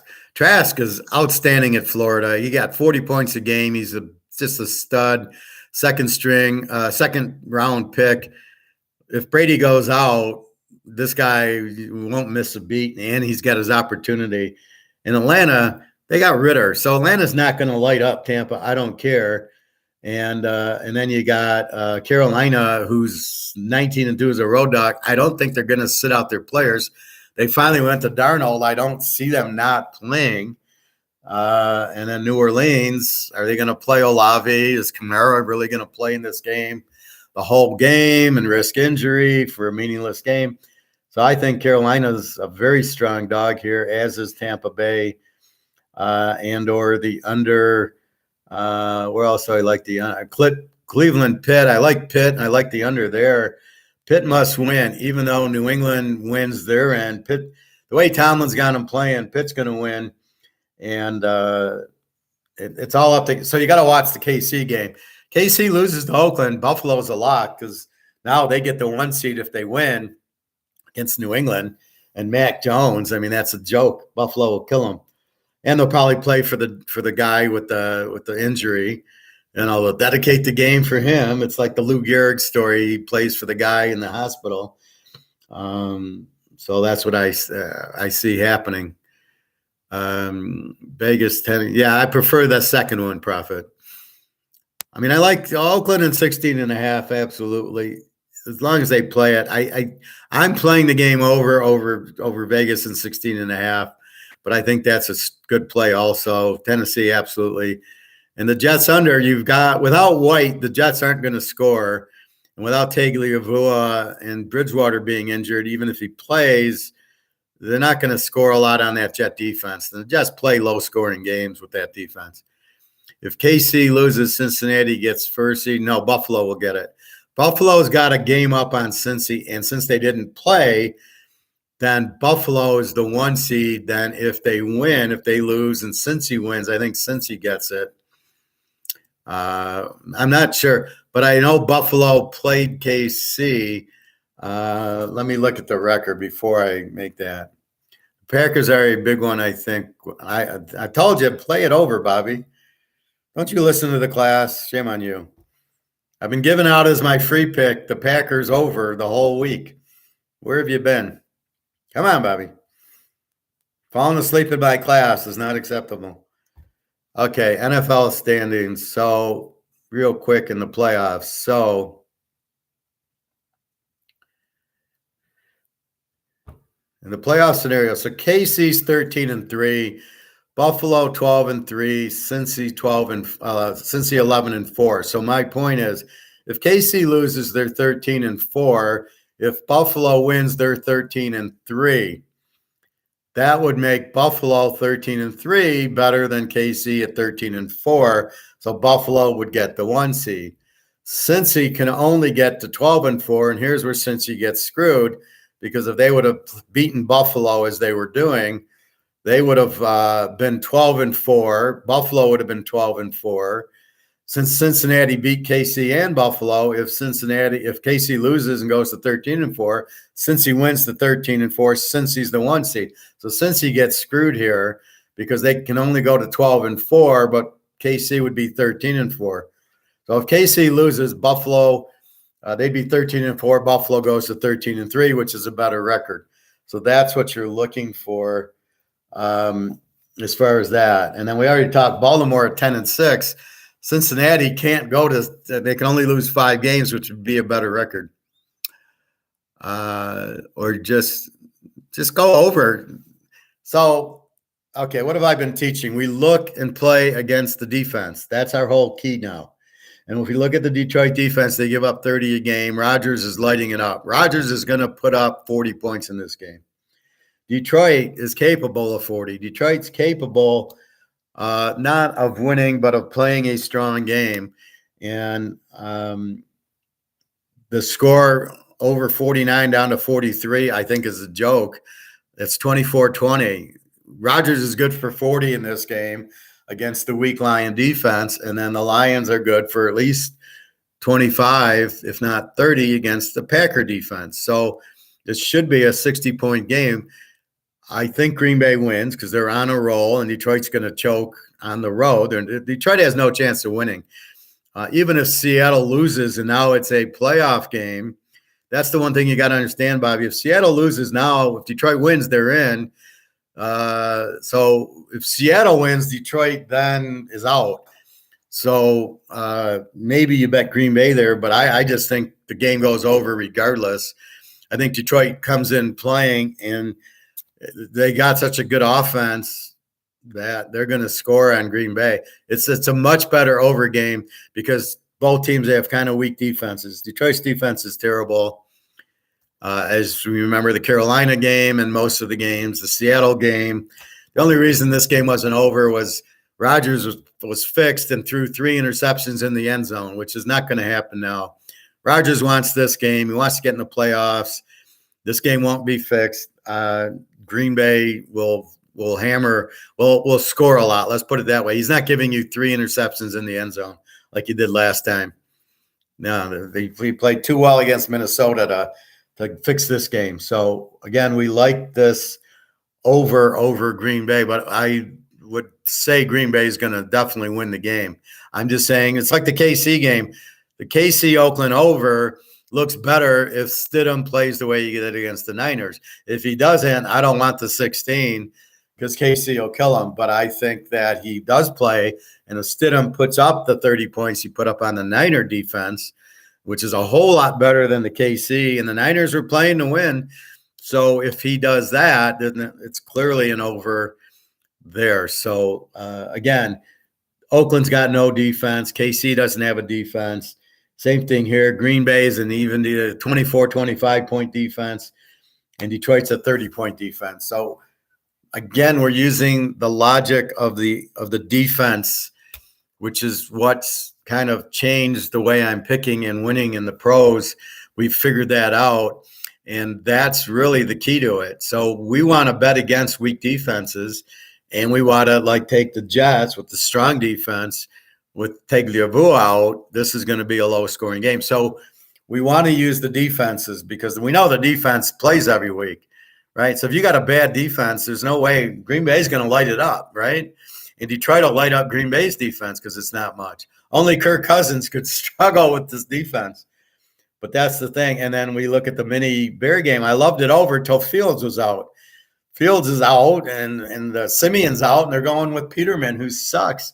So Minnesota, are they not going to play? Their backup looked okay last year. So even if I got the backup, Minnie's got to be playing to win after getting blown out. You do not go into the playoffs losing to Green Bay by 40 and then losing to the Bears. Oh, we're going to do a lot in the playoffs. All of a sudden, Kirk Cousins is going to hit the switch and not be the biggest choke in the history of football. I don't see that happening. So, therefore, I think Minnesota wins against Peterman. Not against Fields, but against Peterman. Kirk Cousins, I can't bet on that guy, even with the Vikings' great record. I don't think the Vikings are not a great team. Their great record's a fluke. When they did play the good teams, they lost to Philly, Frisco, and Dallas. And the fucking Lions. So normally I would be on the over in this game. But with Fields out, that's another story. Lock. You want the lock, you got to pay for it, Andrew. I don't give locks away here. I've given you free picks. That's what you're going to have to take. I think you're too socialist for me, Andrew. You keep thinking everything's free. It's not the way it works in America. You want something, you don't get something for nothing. You got to pay for picks. I help you here. I give you free picks. That's what you got to take. It's Andrew's luck. Well, he's Canadian, so everything's free there, right? The free health care until you really need it, then it's not free. My uncle lived in Toronto, and he had the kidney failure, and he needed that dialysis. And I go to him, it's free. What do you care? And he says, it ain't free in Toronto. You have to pay for dialysis. Anything important, you have to schedule it and you have to pay for it. So it ain't free medicine in Canada. Oh, it's Andrew Luck. You're Canadian too, Prophet? Oh, okay. Andrew likes, he doesn't like paying for anything. He just thinks I should just give him my locks and everything.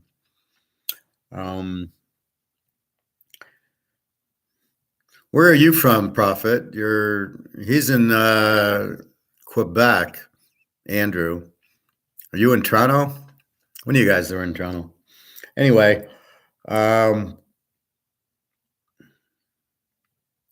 so we got a very interesting week because like the Philly, Frisco, Dallas is all related. So if we just hope Philly plays a normal game and it's 14-7, where the Niners and Dallas have to play, and then we'll go from there. I think we play Dallas anyway. They're only laying 1 to Washington, especially if Carson Wentz is playing. He can't beat a high school team. The Niners is a big spread, and I don't know if they pull McCaffrey. They're probably going to play Purdy. Their defense will show up. Plow for Arizona is terrible. He was on the Lions in exhibition. So I'm not sure what to do with that one. But I can't lay 14 with Philly. The Giants hate them. Again, we got to read, what are these teams doing? Are they resting their players, which is the dumbest thing in the world because you can't just turn it on and off. Bobby, you can attest to this in baseball. It'd be like the coach sitting you out for 3 games, and then you go back in. You can't hit because your timing's fucked up. The same thing in football. It takes the timing away. Like if you sit these guys out, then they go into the playoff game the next week, their timing's fucked up. It happened to Peyton Manning every year, and that's why Indy never won anything because they'd be 13-0. He'd sit them out, and then he'd come in and he'd lose the first game in every playoff round. The only time Indy did anything is when they didn't rest their players. But Tony Dungy never figured that out. He was too worried about injury and not worried about winning. I thought he was a terrible coach. Roxborough. Where's Roxborough? Is that near Toronto? Bobby, the professor has given free picks and told you to buy gold and silver. Thank you, Bobby. So that's where it gets to. So if KC loses, we're all on Buffalo. They need it for the 1 seed. They lose, KC's the 1 seed. So again, KC Oakland, big rivalry game. I don't see Oakland laying down. Baltimore, Cincy, I think we know Cincy's going to kill them. Seattle must win. Buffalo, I don't know what to do with them. I don't know if KC wins, I still don't think Buffalo's going to lay down. Now, we got to watch Sunday morning. We'll probably get a better feel. If KC loses, we bet on, before the game's over, we bet Buffalo. You play with Seattle, play with Green Bay over, play with TCU over. You got a bunch of choices. If KC wins, then we've got to wait probably till Sunday morning going, what's Buffalo doing with their players? I still think they play them, but they might play them just the first half. You'd want to keep timing. You want to keep them going through the routine. Then maybe you pull them after halftime. This I'm not sure. But that's what I would do. I've tried looking up, are the players playing? I don't really get it. I looked in like fantasy football to see what's going on, but I don't really – it still says Josh Allen, all the players are playing, so I don't know. But I did see Tampa Bay. It had Brady, and then it had Trask. So it had a fantasy thing on Trask, the backup. Suburb of Montreal, okay. My uncle worked for the space station in Montreal. He was an engineer at NASA in Montreal way back in the 70s and 80s, and then they moved to Waterloo near Toronto when he was later in life. But yeah, Montreal is good. I was just watching the whole 9 yards, and they're in Montreal. That was a good movie. Bobby, yes, some other good examples are the Giants when they won, upset the Patriots, those 2 Super Bowls, as they were a wild card team both times. Yeah, but the Giants in the Randy Moss game, when they played the last game of the regular season, didn't have anything to play for. still played and went down to the end before New England won the game, and the Giants had nothing to play for. I remember that. I don't think they were the better team either time, but just had crazy. Well, it was bad coaching. Belichick, the greatest coach in the world, didn't coach very well because he didn't run the ball enough on the Giants. It reminded me of the Jimmy Johnson, Miami of Florida, Penn State game when he had much the better team, but he played it in. Penn State would rush two guys, so just run on them, but Miami didn't do that. They kept Testaverde kept passing and threw 15 interceptions in the game instead of running the ball down a two-man front. I mean, if you have two guys in the box, you run it. He should have just ran it down their throats and scored, and Penn State couldn't score in Miami. Prophet. Hey, Professor, we have something in common. My grandmother's from Detroit. She lived there back when Detroit was the richest city in America. Yeah, back in the 20s and the 30s. I have cousins that live in Detroit. Well, there you go, Prophet. So come by and visit when you come visit them. Mine were reversed. My mom's dad was from Minsk in Russia, which is why I like the Russian women.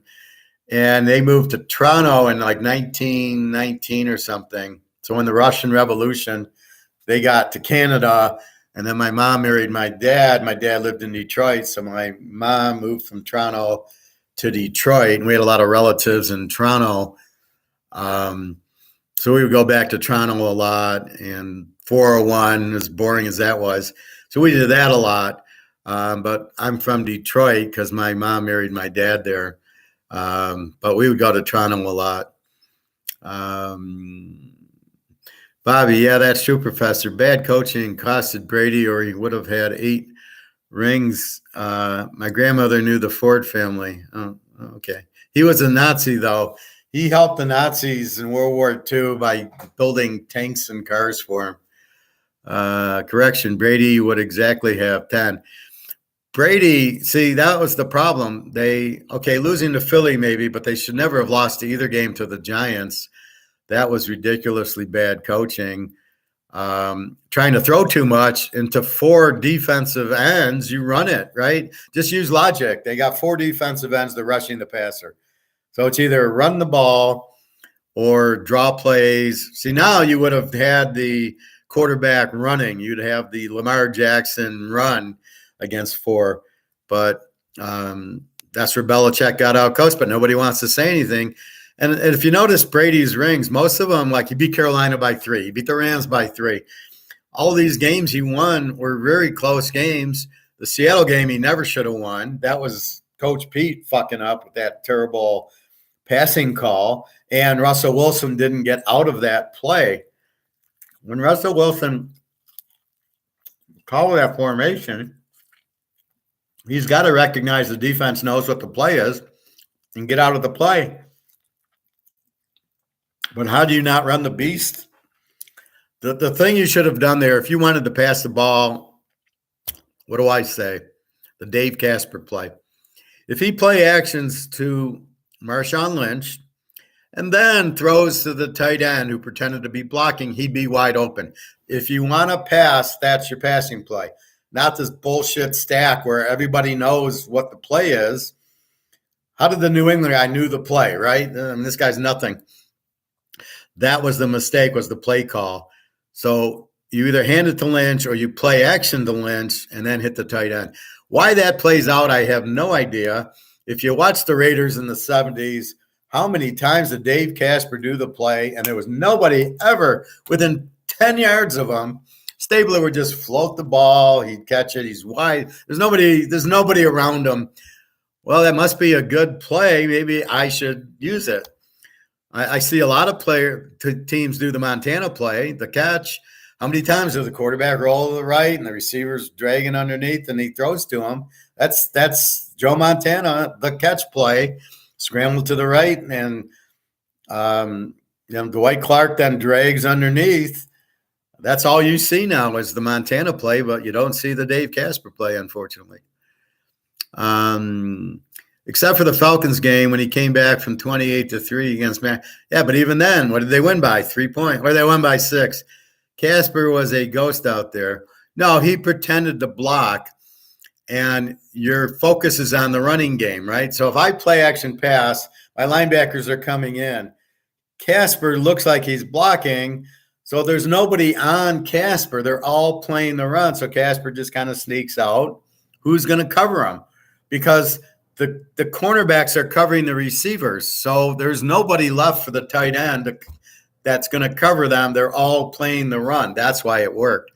That's why I don't understand they don't do it now. I mean, these offensive coordinators are some of the stupidest people I've ever seen. The defensive coaches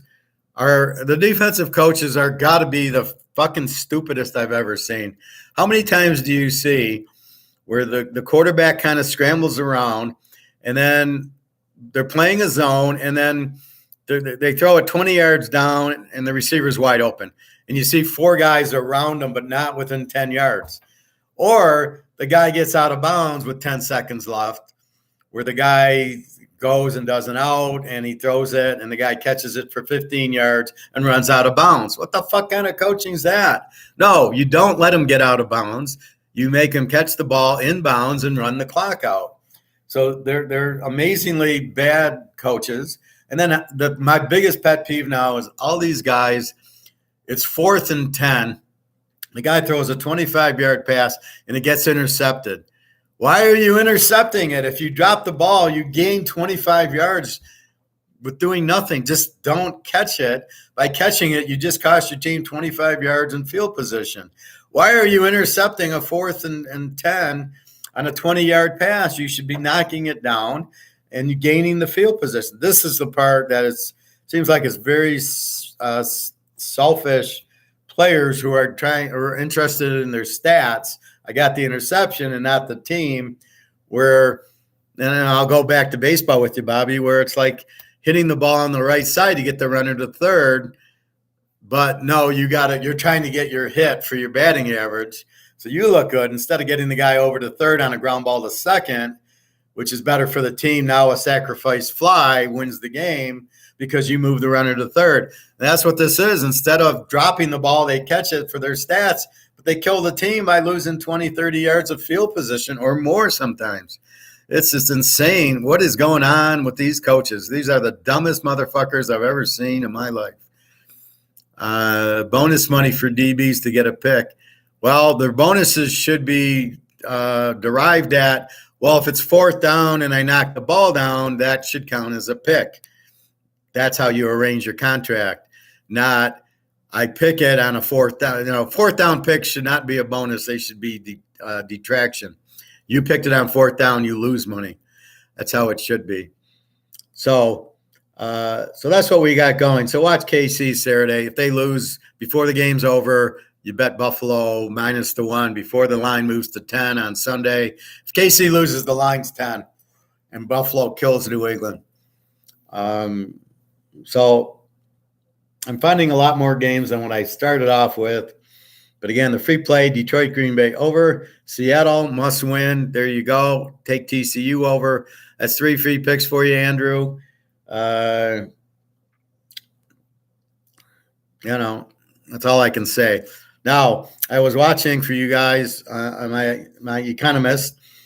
There's a video on BlackRock. Some Mark Moss I never heard of goes through BlackRock, how it's connected to the government, how they're on the Obama staff, how they're all infiltrated, and they want this new world order. But the problem with the new world order is it's one world government. Go back to the Wild Wild West in the 70s with Robert Conrad and Dr. Lovelace, and he wanted the new world order, a one world government back then. And the problem is, good luck with the BRICS countries, because you got the BRICS countries and you got the West. So where are you going to get a one world government, and where do we want a one world government? And their whole point is to make it a fascist world where the government dictates everything to you. And that cannot happen and better not happen. That's one of the reasons the gold price is low, because if you got gold, the government can control us. And as I said, gold is down because they just want to keep buying more and more of it. Now, the JP Morgan numbers I showed you have changed since May. I caught something on it yesterday where they're down. So I don't know. I don't know if there was physical or it was the derivative gold in COMEX, but they're down a bit, and so it was COMEX related. But the thing that we must keep in mind is COMEX is it's all paper, as are the ETFs, and BlackRock owns a lot of ETFs that you think are physical gold, but they're not. So BlackRock's trying to run it. It's all a bunch of communists. So just think of the mafia trying to run the country, but instead of Don Corleone doing it as a capitalistic country, doing it as a communist country. And I just don't see how communism is going to work here. We're free people. We don't take shit from nobody, and I don't think we're going to take this shit. And the BRICS countries actually save the day because they make it a two-world country, a two-world war. And so who do you pick? You pick whoever backs their money by gold, which is what the BRICS are doing.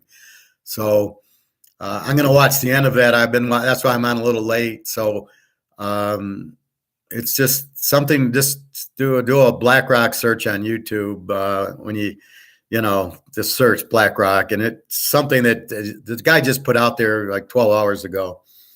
So we're still waiting for the, once they're done buying, and I think it's very soon, we're holding the gold price down. They won't be able to do anymore. And that's really the BRICS countries will create that for us. How's my injury? I'm fine. My foot's fine. Yeah, I took the colchicine in a little thing of steroid liquid. I never had that before. And it's fine. I mean, it's still like when I put my shoe on, it's still kind of tender. Like right now, it feels fine. And without my shoe, I feel fine. So it's still puffing up a little. So I don't know what it is. I know I didn't buy any cake or ice cream, and I didn't buy any diet pop. So I'm staying out of that. I got chicken and I got my veggies yesterday at the grocery store. So I was able to do that. And I'm going to cook my chicken breast. I got 3 big chicken breasts. So I cut it up and I basically stir fry it with some broccoli and mushrooms, and I'll just make a big pot of it. One thing I did notice at the grocery store yesterday, my yellow, red, orange peppers used to be $1.39 or now $1.99. Mushrooms are a little more, eggs are up a little more. So if they say inflation's down, they're out of their fucking minds. It shows you, that's what shows you that inflation is up, because why are eggs $4.69? Some idiot saying supply and demand, and its supply is because of the supply chain. That's why the prices are up. That is not inflation. That is the effect of inflation, but it's not inflation. Inflation's only the printing of money. So the effect is either supply or demand. Supply means they don't have it because it's too costly. Demand means I'm going to buy more. Like I'm going to go out and buy 20 dozen eggs because I'm afraid the price is going to go up. And the way I eat eggs, I eat them every day. I have a 3-egg omelet. So I'm going to go buy 5 dozen eggs before the price goes up more. And I'm sure you have that. You have that with toilet paper. I don't know how the guy makes these comments, how he can possibly know what people are doing as far as buying, that they're not buying ahead. I bought so much meat and chicken and frozen vegetables ahead. I would buy my regular vegetables and eggs, but I don't know how long they last. So I'm not, how much celery can I buy? And then how much red, yellow, orange peppers can I buy ahead of the game, before it goes up to $3 for a pepper? And these used to be $1.39 and now they're $1.90. They went to $1.60 and now $1.90. And I'm going, what the fuck's raising the price on yellow, red, and green peppers? Those are mostly coming from the higher diesel prices. And if you watch this BlackRock YouTube, you'll see that BlackRock is the ones controlling everything. They knew about the COVID before. They had plans for it before it even happened. They're the ones who say, oh yeah, Building 7 of the World Trade Center went down. And we saw it didn't go down. BBC showed that it was still up. These are the idiots that are doing it. So I don't know what they think they're getting away with. They're in bed with the government. They're all Obama people, who was a big crook. So it's basically mafia running things, which we already know. not a surprise. And then it's just somebody in the government stepping up. But this is why the problem with the government, this is what they don't like about Trump. He's not going to take this shit. That's why he didn't get reelected. Because again, to get elected, the only way you get elected is if the mafia wants you in office, like Don Corleone, holding the strings of the politicians. He puts them in office. So if they don't want Trump in, he's not getting in. And it's not like it's a free, like I'll run and I'll get in. I couldn't get in because if they don't want me, and I'm not a communist, I'm a capitalist. So if I run, who's going to vote for me? Even if I win all the votes, they'll fix the ballot box. So that's what you have. Silver and gold ready to fly soon. I think there's nothing they can do to really hold it. As you can see, this inflation is out of control. This attorney Rickards, who thinks he doesn't know anything, is saying inflation's coming down. He doesn't have a fucking clue. He's not these guys who pretend to be economists like Schiff and this Rickards and Rick Rule. They're not economists. They're just scammers and they're con men. And you have to understand, again, he thinks there's 8,000 tons of gold in the U.S. and that Russia and China have 2,000. He doesn't acknowledge the 40,000 tons that China has and the 15,000 tons that Russia has. And I don't think it's in their central bank is the thing. I think it's collectively in other banks and other holdings. And that's why they just look at the central bank and go, oh, they don't have much. Well, they're not stupid and they don't record it. You don't know what China and Russia have. My London guy, he knows, and that's what he's saying. He says, no, it's been public that's what they have. But he won't admit to it. And that's why you can't listen to these morons here. And Peter Schiff thinks he's an economist. He's fucking clueless. So don't listen to those guys. They'll just confuse you. And I'm telling you, they don't know what they're doing. I'll go listen to this BlackRock more and I'll report back to you tomorrow. But if you want to look at it on YouTube, just search BlackRock and it'll be today's episode. Then I got to watch my other guy who does the Friday one to see what he's up to.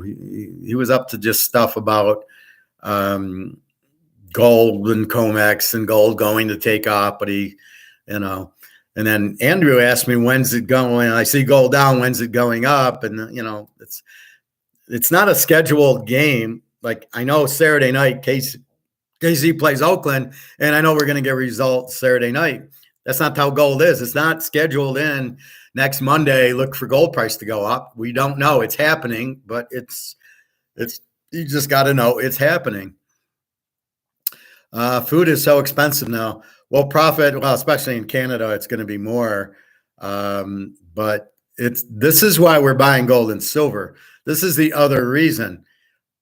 As the money gets, keep in mind, food is not going up in price. The dollar's going down, especially your Canadian dollar. They're printing that pretty good too. So as the dollar loses value, you think the prices are going up. So that shows you also how much inflation is. The only way around it is gold and silver should be going up like food. That's what we're waiting for, and that's what will happen and has to happen. Is the gold and silver. It will take more money to buy those, just like it went from 35 an ounce to 1,800 an ounce. Well, but this time it's going to move. So it's just we have to be patient, but that's our defense. But that's not what they want us to do. The BlackRocks and the communists and the fascists want to control us, so they don't want us in gold and silver. They want us in dollars and just to be like, oh my God, yes, we'll be slaves to you, BlackRock, whatever you say. And, we'll come to you for loans and we'll come to you for this and that. That's what they're trying to do.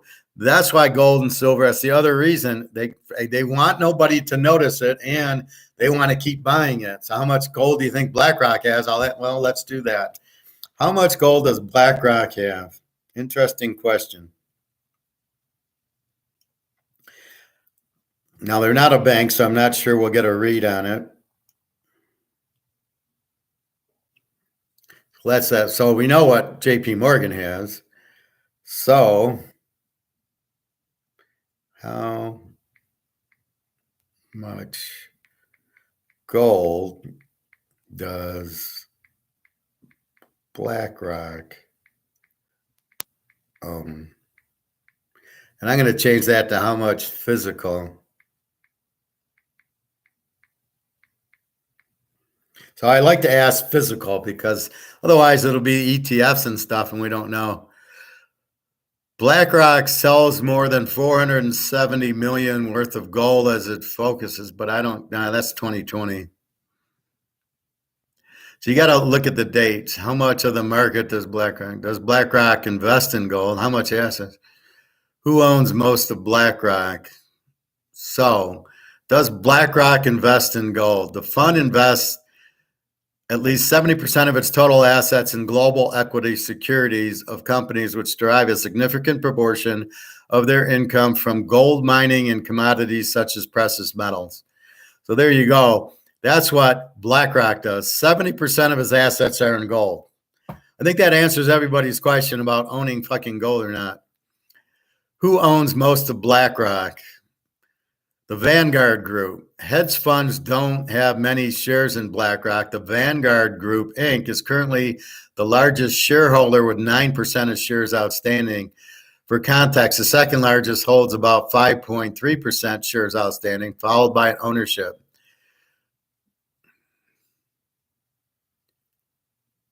Let's see. With 82% ownership of the shares, BlackRock Inc. is heavily dominated by institutional owners. To get a sense of who is truly in control of BlackRock, it is important to understand the ownership structure of the business, and the group that holds the biggest piece of the pie are institutions with 82% ownership. That is, the group stands to benefit the most are the institutions, which are banks. What does the institutional ownership tell us about BlackRock? Many institutions measure their performance against an index that approximates the local market, so they usually pay more attention to companies that are included in major industries. We can see that BlackRock does have institutional investors, and they hold a good portion of the company's stock. So this is a real pyramid scheme here of is Walmart owned by BlackRock? BlackRock has filed something from disclosing ownership of 96 million shares of Walmart. So BlackRock owns Walmart.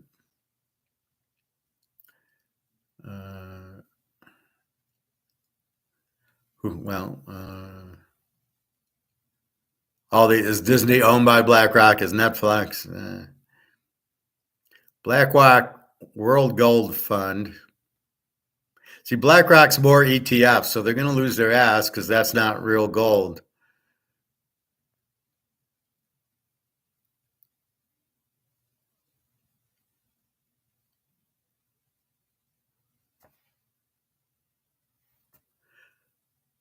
BlackRock World Gold Fund. Stock's at 34. We don't care. The World Gold Fund seeks to maximize total return. The fund invests globally at least 70% of its assets in the equity securities of companies whose predominant. So we already talked about that. So they own a lot of gold mining stocks, which doesn't make sense because they've been falling. It may also invest in the equity securities of companies whose predominant economic activities, other precious metals. Key facts.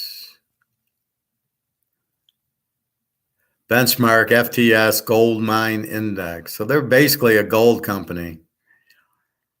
So who do you think wants gold to go up? So who do you think's buying the gold cheap? Is BlackRock.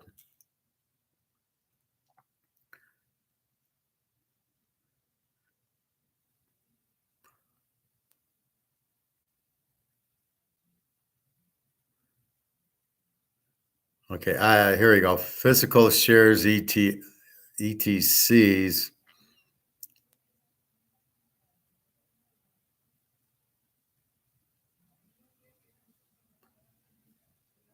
So I'm not getting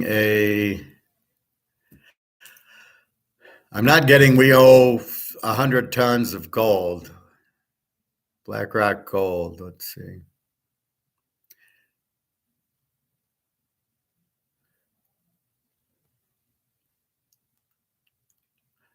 Buy physical gold. This is the Oxford Group.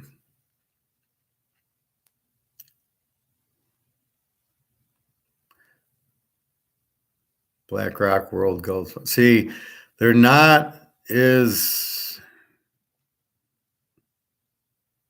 See, these are more gold funds. They're not smart enough to actually buy the physical. They own these funds and these ETFs, but they don't own, like, they don't own tons of gold. Here's a gold and general fund. It says it's 1221, but it doesn't. Are they part of JP Morgan? This is the part we don't know.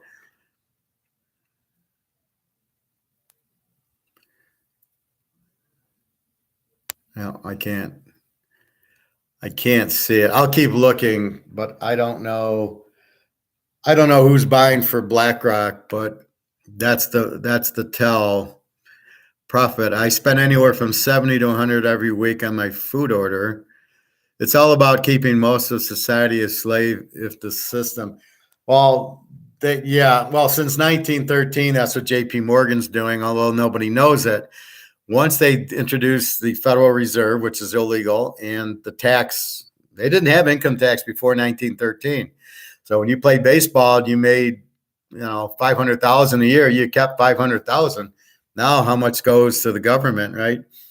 And it's been corrupt. It's been inflation, which is a tax on us because they're making our dollar worth less, so we have less money to spend. That's all evil. JP Morgan, I'm sure JP Morgan must be connected to BlackRock, even though a lot of the BlackRock executives are in the government and vice versa. They can only control so much. The lesson learned here, which is the most valuable lesson I can teach you, at the end of the day, the free market always wins. You can go back to Rome and it got corrupt, but what happened to it? It blew up. Fucking Rome, the Roman Empire got corrupt, and what happened? It blew up because of gold. They took the gold out of the market, right? You made coins. Now that's all they had was coins back then. So you had gold coins and silver coins, and what happened? They took the gold and put it with brass. So eventually all the money was brass, no gold, no silver. Guess what happens? It collapsed. It doesn't matter how corrupt it is. At the end of the day, the free market wins. That's all that we need to understand. And in the free market, capitalism wins. And what we need to do for capitalism to win is my team, we buy gold and silver. That's our out. That's how we win. It's the only way we win. Profit, all I can say is substitute your goods. Instead of steak, buy chicken or buy hamburger, or go to a different store, or go to Buffalo to buy your food, or order it from Switzerland or something. Order it right from the factory and cook more at home. Don't go out to eat. That would be my suggestion. That's what I did. I've been buying rotisserie chicken, or I got this 8-piece fried chicken, but I pull all the skin off and get a lot of veggies and popcorn, and you just change your eating habits to what did I see? That was like the peppers. I got 2 instead of 3 because they went up to $1.99. Now that's not going to stop me. My eggs went up. But again, they're $4.69 for a dozen. Well, what am I going to do? I need my eggs for my health, or I'm going to have health costs. So I buy my dozen eggs, and so $3 to $4. What do I give a shit? So there's nothing I could do, but try to buy. Like, I bought toilet paper before that price goes up. There's nothing you can do. You got to substitute. So if steaks get $20 a pound, buy them for 10. We talked about grass-fed beef. Well, you can only buy what you can afford. We need to do incremental fasting much more. Where I go 18 hours, there's people that do it and eat once a day. Maybe we have to go to that and eat at 3 o'clock our meal instead of eating a noon and a 6. We're already cutting out all the shit that makes us hungry, like Fritos and Oreos and all this shit. That's what makes you hungry, is because that ingredient is in the ingredients. They put it in on purpose so you eat the whole fucking bag of chips or you eat all the or there's ingredients in there that make you hungry. So by avoiding that, you're not going to have that if you eat broccoli and cauliflower and eggs and steak. You don't get that hunger. If we need to, what we do is we go to a 1 meal day. At 2, 3 o'clock, we eat like a horse. We eat steaks and chicken, and we have salads and eggs, and that's our meal. And water and tea, and that's what you eat instead of the 2 meals a day to keep your food costs down, if that's possible. We're waiting for gold and silver to finally the dam burst, because we're fighting these fascist communists, BlackRock, who wants gold to be down, and JP Morgan, and they keep buying, but they're letting everybody buy. And eventually what happens is the dam bursts, the inflation takes over, but they don't understand inflation. These are the idiots that keep printing the money, thinking they'll fuck everybody over. Like everybody's jumping off the cliff, and here's me and Bobby and Prophet, and we're going, no, wait, we're not going to jump off the cliff. That's stupid. We're going to avoid jumping off the cliff. So instead of keeping our money in the bank and in money, we go, fuck it, we're buying gold. We're not going off the cliff. We're not leaving our money in the bank and leaving it in paper. We're going to the other side, and we're buying the gold and silver. And when all these people jump off the cliff, we're not going to be suckers to it. So we don't jump off the cliff. That's what BlackRock wants us to do. They're blowing up the currency, figuring everybody's in it, then nobody knows about gold, and they'll all lose their money. And then we've got them, but we're smarter than they are. I'm the professor. I think out of the box, and I'm a chess player, and that's what you're thinking. How do I avoid this? That's why I'm the analytical champ, right? Mr. Problem Solve. If I can pick football picks, I can pick this shit. So what you do is you get out of the system, you get out of the dollars, and we go into gold and silver. And that's what we're doing, and that's what I've been screaming about for the last year and a half. Get out of the stock market, which is going to crash. Get out of money. Get out of the government, because they don't want us. They're not on our side. They are on BlackRock's side. They are on the communist side. So the only choice we have is to get into the gold side, the underground, the black market, get out of the fucking way of the government, who has never done anything good for us.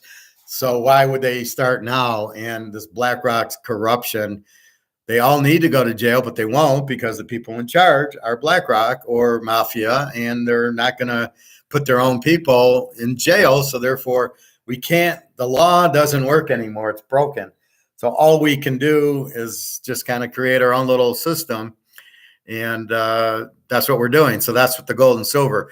And we're all going, it's not going up. Yeah, because I don't want it to go up. But we have to be smart enough to understand that, yes, it's not going up now, but it will. And they can't stop it. It's unstoppable. Look at the Roman Empire. It collapsed. What happened? The Germans got the gold. They invaded Russia, and they destroyed it. And then whoever had the gold would be, so in the 15th century, it was Amsterdam, and then it was France, and then it was Spain, and then it was England. Why were they the number ones? Because they had the gold. So whoever had the gold and the laws were the leaders. So we'll create our own little country. We'll have the gold, and we'll make it grow. We know how to make it grow. I've given you the seeds. Good laws, good sound money, gold and silver.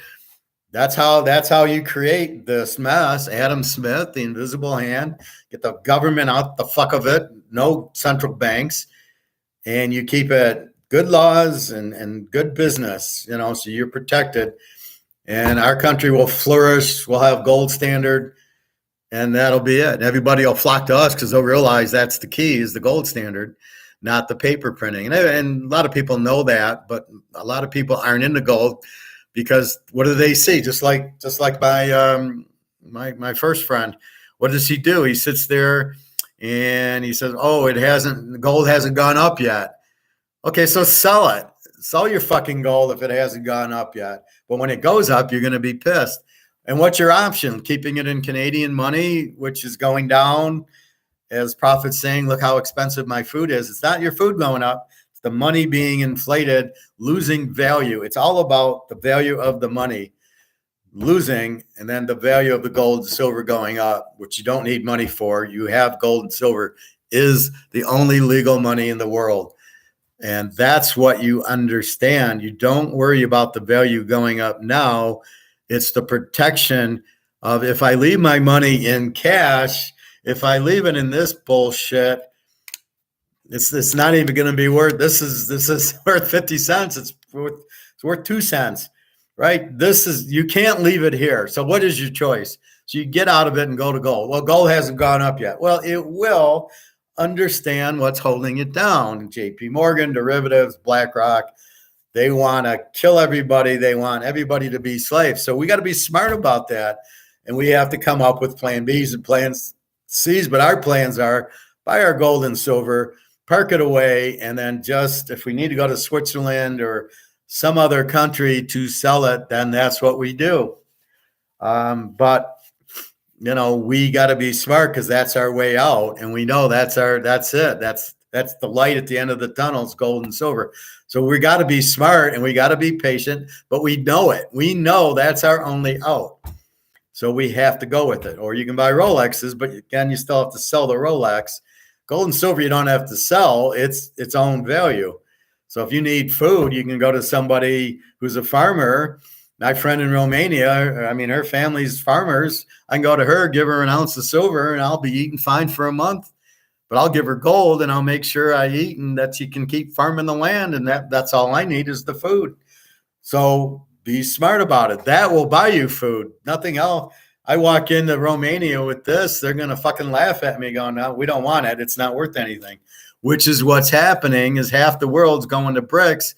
None of them want it. And the biggest concern is they don't want.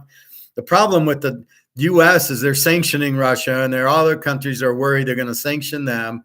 And they're already raising the FX rates, so it makes it a huge debt for the euros to pay back the U.S. dollar. Now you're charging me the 6-7%, which I can't afford. So you're making my debt more expensive. So don't kid yourself. Paul ain't looking at inflation. He's trying to destroy the world, because this BlackRock is in charge of everything. Just basically think it's the mafia. I think it's Barzini in charge. And that's what you have. So you have the bad people in charge, and we've got to just wake up, be smart, and be patient. We know it's going to go up. It has to. We know that they have gold, and they want the gold to go up also, but they don't want anybody in it. So they don't want to like show it, right? It's going to be a surprise. It's, gold's 20,000 an ounce. Well, fuck, I didn't, nobody told me. That's what they're going to do. And that's what we just are waiting for it to happen. But there's no green letter day. It'll just be, hey, Russia has 15,000 ounces of it. Oh my God, gold goes up. We're off the petro. I just read the petro. It's now the Saudi Arabia takes one for petro, not just dollars. So the U.S. is no longer the lead currency, but it's going to take a while for it to get out, because the press doesn't want to say that. They want to, there's no recession, there's no inflation, we're the world currency. Gold's not something good. So they're going to just feed these idiots all these lines that are false, and we know they're false. And that's my job, is to educate, and that's what I'm trying to do. So you guys understand, just be patient with it. We know you can't hold the dollar, and we know there's no risk in buying the gold and silver. At worst case, you trade it back in if it just never goes up. But we all know it's going to go up. So we've got to be smart. We've got to understand that's our only way out is assets, Rolexes, Mickey Mantle cards, but there's still, you have to go on eBay to sell them. Gold and silver, you don't. You could, but if you don't, they'll have its own. You can walk in with an ounce of silver and buy, and most people will take it. Once the dollar hits the skids, they'll realize that the dollar's got no value. That's when the shit hits the fan, is when the people in the U.S. realize the dollar doesn't have a value. Right now, they don't realize it, but the rest of the world does. And then once that shit hits the fan, like right now, I can send money to my girl in Ukraine, and it's like 38-1 now because of the Ukraine inflation from the war. So I give her 100, she gets 3,800 hryvnia. Well, how long are they going to take U.S. dollars? pretty soon they won't take US dollars. They're going to say, we don't want it. We want gold and silver. So I'm going to have to give her gold and silver, which I already did, so she can eat, because pretty soon I can't send her US dollars. And that's what's coming pretty soon. When, can't give you a day, but they don't, like, I can't do it to Russia. My friend in Russia, I cannot send her US dollars. They will not accept it. So we have a back doorway that we're doing, which is pretty effective, but it's a fluke. Otherwise, I cannot send to Russia a PayPal, a Western Union, nothing. So they're pretty fucked in Russia. If you have friends there and they need money, you cannot send them US dollars. They're all in big trouble in Russia. And I'm sure she doesn't own gold, but I can't get to her to give her gold. That'll help her, but she's pretty freaked out herself, knowing that she works, but she said everything, they just like raise, this is how Russia does it. Your rent just increased, the food just increased, not at market. The government says, okay, meat is now went from $10 to $15. Milk is now $2 to $3. There's no market involved. This is central planning, communism. We are going to just raise prices. Your rent just went up. Your employment, you didn't get a raise. So she said, we didn't get a raise, but all our costs went up. So now I'm really freaking out. How do I get her more? That's why I keep saying, just wait for gold and silver to go up. Then don't worry, I'll take care of you that way. But that's how it is in Russia. They just raise prices, not market. Here, what do I talk about? Free market. So we can not buy the steak. We can choose hamburger or substitute goods, get something in our price range. And if we don't buy it, they got to lower the price because nobody buys it.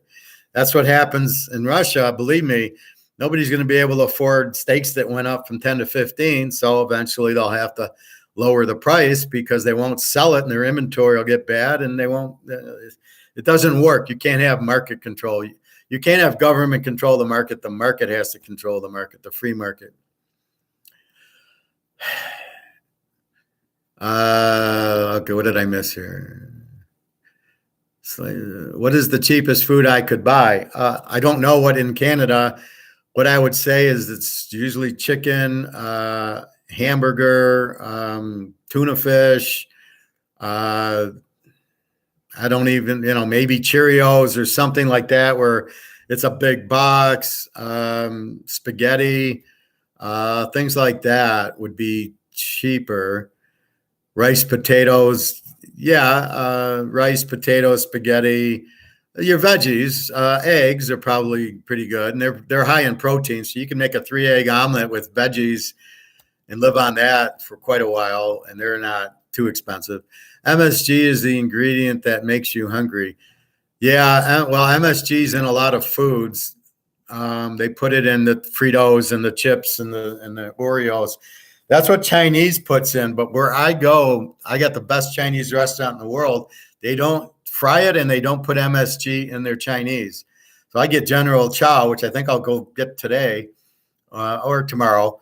And they don't even put MSG in it. So it's very, very healthy and it's very, very tasty. And it's not fried and there's no MSG. So yes, and that's very bad for you, MSG. It's not a healthy food for you. Just like the high fructose corn syrup is very bad for you, Prophet. Be careful of your salad dressings, your ketchups, your barbecue sauce. They have high fructose corn syrup to keep them on the shelf. You cannot get that. There are like Hellmann's mayonnaise is no high fructose corn syrup. Ken's salad dressing, there's no high fructose corn syrup. You can't just ignore ketchup. Use the Ken's French dressing, regular French, Catalina, no high fructose. I use that as ketchup and for barbecue sauce. So basically barbecue sauce, all that's just very sweet. So you got to be careful with that. The professor for president. I wish I could, but I'm sure BlackRock wouldn't let me get elected. They'd fix it. He's going to sell his gold now and cry later in the year when it goes up. Then he's going to buy at a high level. Well, the problem is, okay, so let's say we sell our gold. What are we going to get? we're going to get this shit.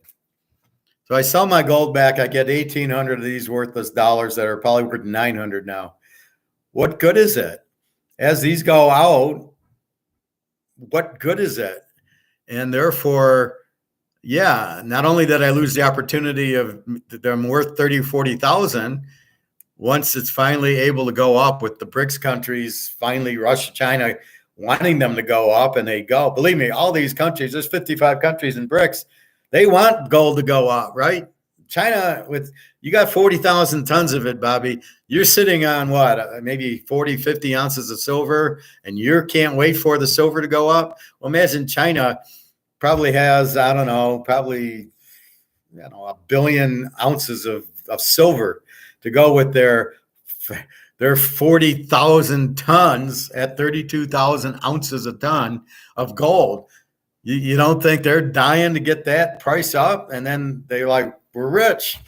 And you don't think that, and you don't think Russia wants it? See, what BlackRock's mistake is, they're not buying physical. They're the ones keeping the derivatives down with JP Morgan. So BlackRock's probably running JP Morgan or vice versa. And they're into these ETFs, but what they don't understand is that's not physical gold. It's the con. There's really no gold there. So JP Morgan's been buying the gold, but JP Morgan stopped doing the derivatives now because they know they're going to get killed keeping them, because they know they can't control the price anymore. So that's the sure sign it's going to go up, is JP Morgan stop with the derivatives, which was making them a ton of money just to buy the physical. So JP Morgan's buying the physical, probably for BlackRock. They're probably all related. But because they're out of the derivatives, now we look for the gold price soon to come up. There'll be a black swan event. So when you see Russia has all these ounces of gold, China has all these ounces, they're now taking the yuan, Saudi Arabia for oil. Saudi Arabia is accepting gold for oil. Once you see all that, which I'm starting to see, that's it. The party's over, and gold will and silver will jump to the moon. Eventually, what you'll do, Bobby, is you'll take 6-7 ounces of silver and buy an ounce of gold with it. That's how you're going to buy your gold, because silver is going to zoom. It's $28, $30 an ounce.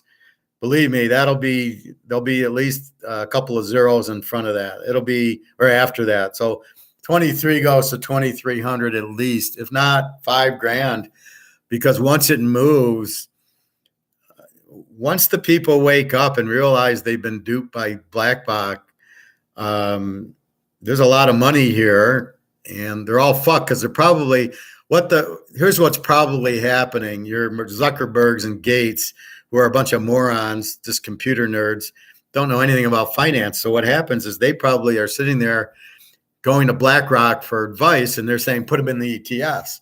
They don't realize they're going to go broke because the ETFs are not physical gold, and the ETFs will go to zero. The physical gold is what we own, and we'll be covered, but they won't be. So they all think they have gold. So they're buying gold with the ETFs thinking, I got gold, and they don't. So when they try to collect on it, JP Morgan's already hit it in these vaults with their 300 tons of it. That's all the ETFs. So they're stealing all the ETF gold. There's no gold in the ETFs. It's all been taken. So when the people want it, they're going to say, okay, give me my gold. They're going to say, there isn't any. You lose. And that's the problem with the ETFs. And that's what the scam is with these idiots. And so that's why I'm telling you to buy the physical. It's the only escape, is to actually own it. Own the baseball cards, own the Rolexes, own the jewelry. This is really safe because this will never be called in. I'm not worried that gold or silver will be called in. Specifically, silver will never be called in. But I'm not really worried about my gold that they're going to knock on my door and take it or do it. The worst thing they'll do is just tax me when I try to sell it. But I'll be in Switzerland or somewhere in Europe selling it if I have to, not here. But whatever I need to do. And that's why, like, Jenna in the Ukraine has some of my gold and silver. She'll sell it and give me the money. So whatever we need to do, we'll do. Okay, nothing new. So that's really what's going on. So let me watch this BlackRock thing, and then let me watch my economist. I'll report back to you guys tomorrow morning. Football, we got covered. So we start off with KC over in Tennessee just because it's a playoff game. Tennessee's going to play as hard as they can, and I don't think Jacksonville. They've never won a playoff game, so I don't look at Jackson. Would you take Jacksonville even with Trevor Lawrence? Who the fuck would? So that's the first thing, and then we get into Sunday. KC wins. We probably don't play Buffalo. If they lose, we jump on Buffalo. And I want you to bet it before the game ends if it looks like Oakland's going to win. Like if they pick off Mahomes with 30 seconds left, you get on your book and you bet Buffalo and put it with Seattle, Green Bay over, whatever you want to put it with, Cincinnati, Pittsburgh, Minnesota, just pop it in. That's your next bet. So bet it as soon as you see KC losing. And we all know how Oakland hates them, and it would not surprise me if Oakland beats them, especially the way KC had trouble with Denver. This game's at Oakland, and the way Oakland played the Niners, that's where you look at it. It's still in Oakland. Stidham's got to have confidence against the Niner defense, what he did. Took him to overtime with 34 points. You've got to believe that's what's going to happen here. But Oakland wants nothing more than to beat them, just like Detroit wants to beat Green Bay, like Cincy wants to beat Baltimore, like the Giants want to beat Philly. So you got to be careful. You can't just assume because Philly needs it for the 1 seed. After losing 2 games in a row, they're going to roll the Giants. And how weak are the Giants going to play? I don't know. I think they have pride. I think they come to play. I think they want to beat them. I think they don't want them to be the 1 seed. So we will see, but that's my gut feeling is the Giants play, Oakland plays, Cincinnati plays. Even Buffalo might play to knock New England out. I think they want to do that too. So we will see.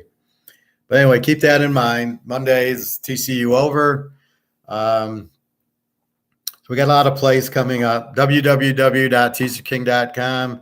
If you want to get my locks for this weekend and my plays, but keep an eye on it. I'm going to play. I've already got plays out there, but I'm going to add Sunday plays to them based on like KC. I'll add Buffalo.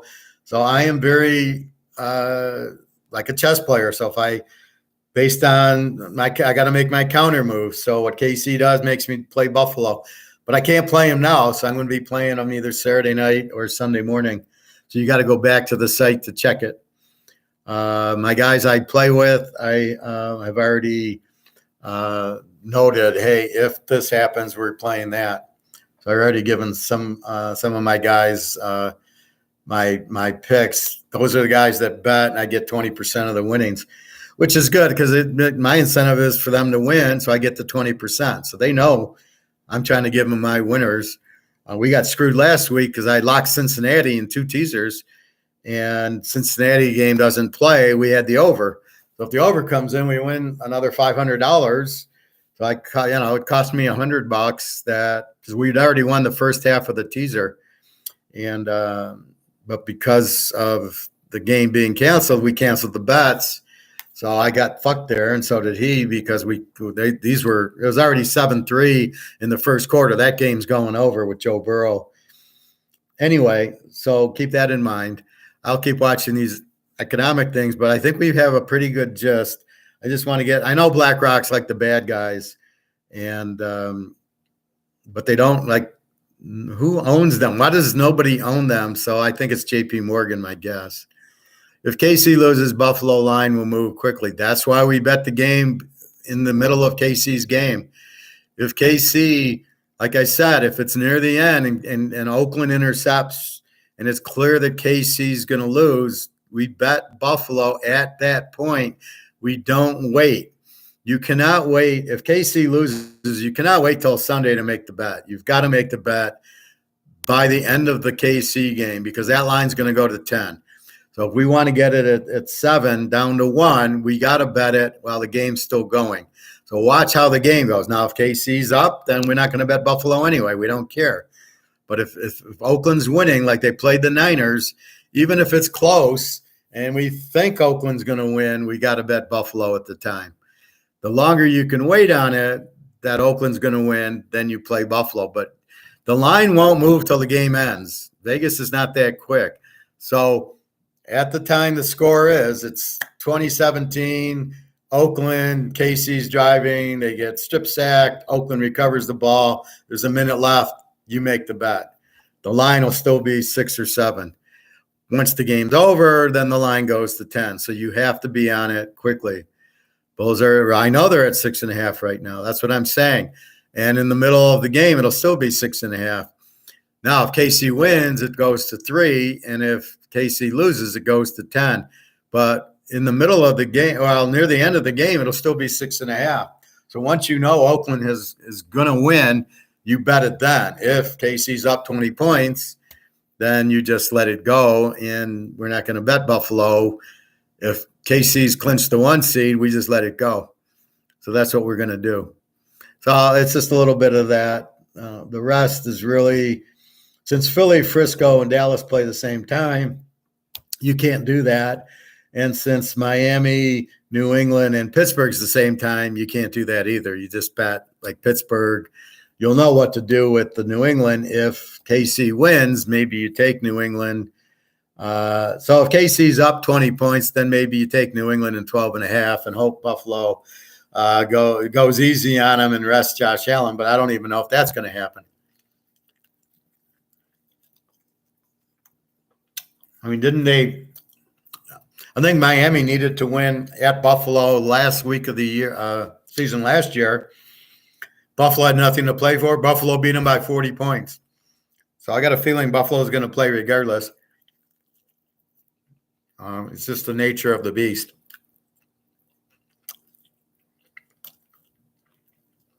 I don't think they want to give New England any breath. And the Jets is very live against Miami or the under there.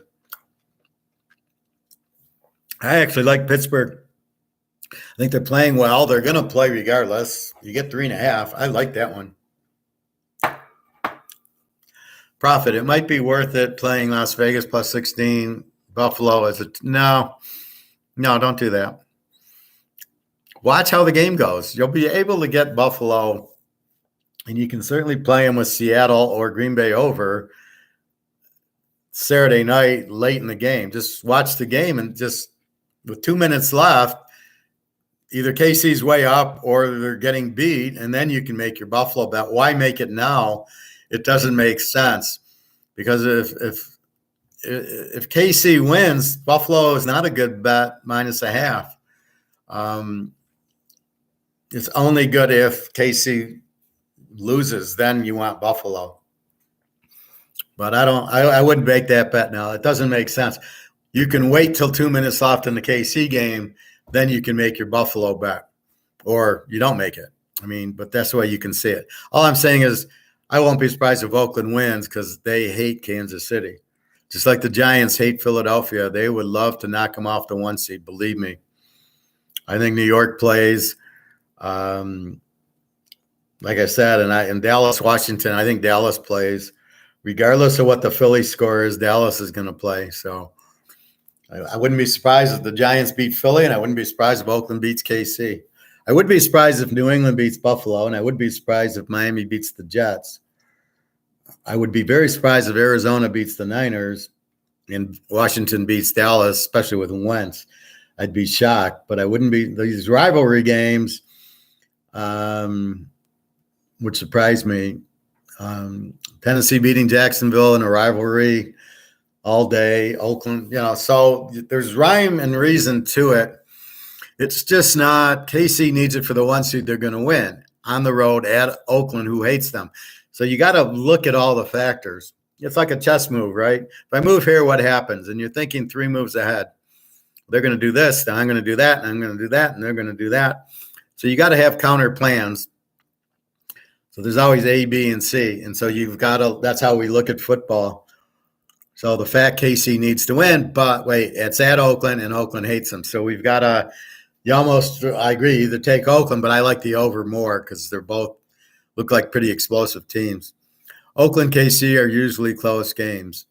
Well, exactly. That's why you like the 16. I'm just saying I don't mind the 16, but I like the over more Because we know KC's going to score a ton, and we know with Stidham, he looked strong against Frisco. So we assume he's going to be strong against a weak KC defense. So that's why I like the over better. Again, what's the best way to win is betting it over. It's only 46, 28-20 is a winner. KC's going to light them for at least 28. The question is, what does Oakland do? Are they going to get to the 30s like they did against the Niners? That's what makes me go over. But anyway, so that's what we're looking at. I really like Cincinnati. And Seattle really needs the game, and they're alone. So I can't believe Seattle will lose to the Rams, and then Green Bay will beat Detroit. Is Stidham the real deal? I liked him at Auburn. He didn't do much at New England, but I didn't think he was terrible. And then they went and got Max Jones, but we can see how bad New England is. They got Zappy, and they're not using him, which just you scratch your head.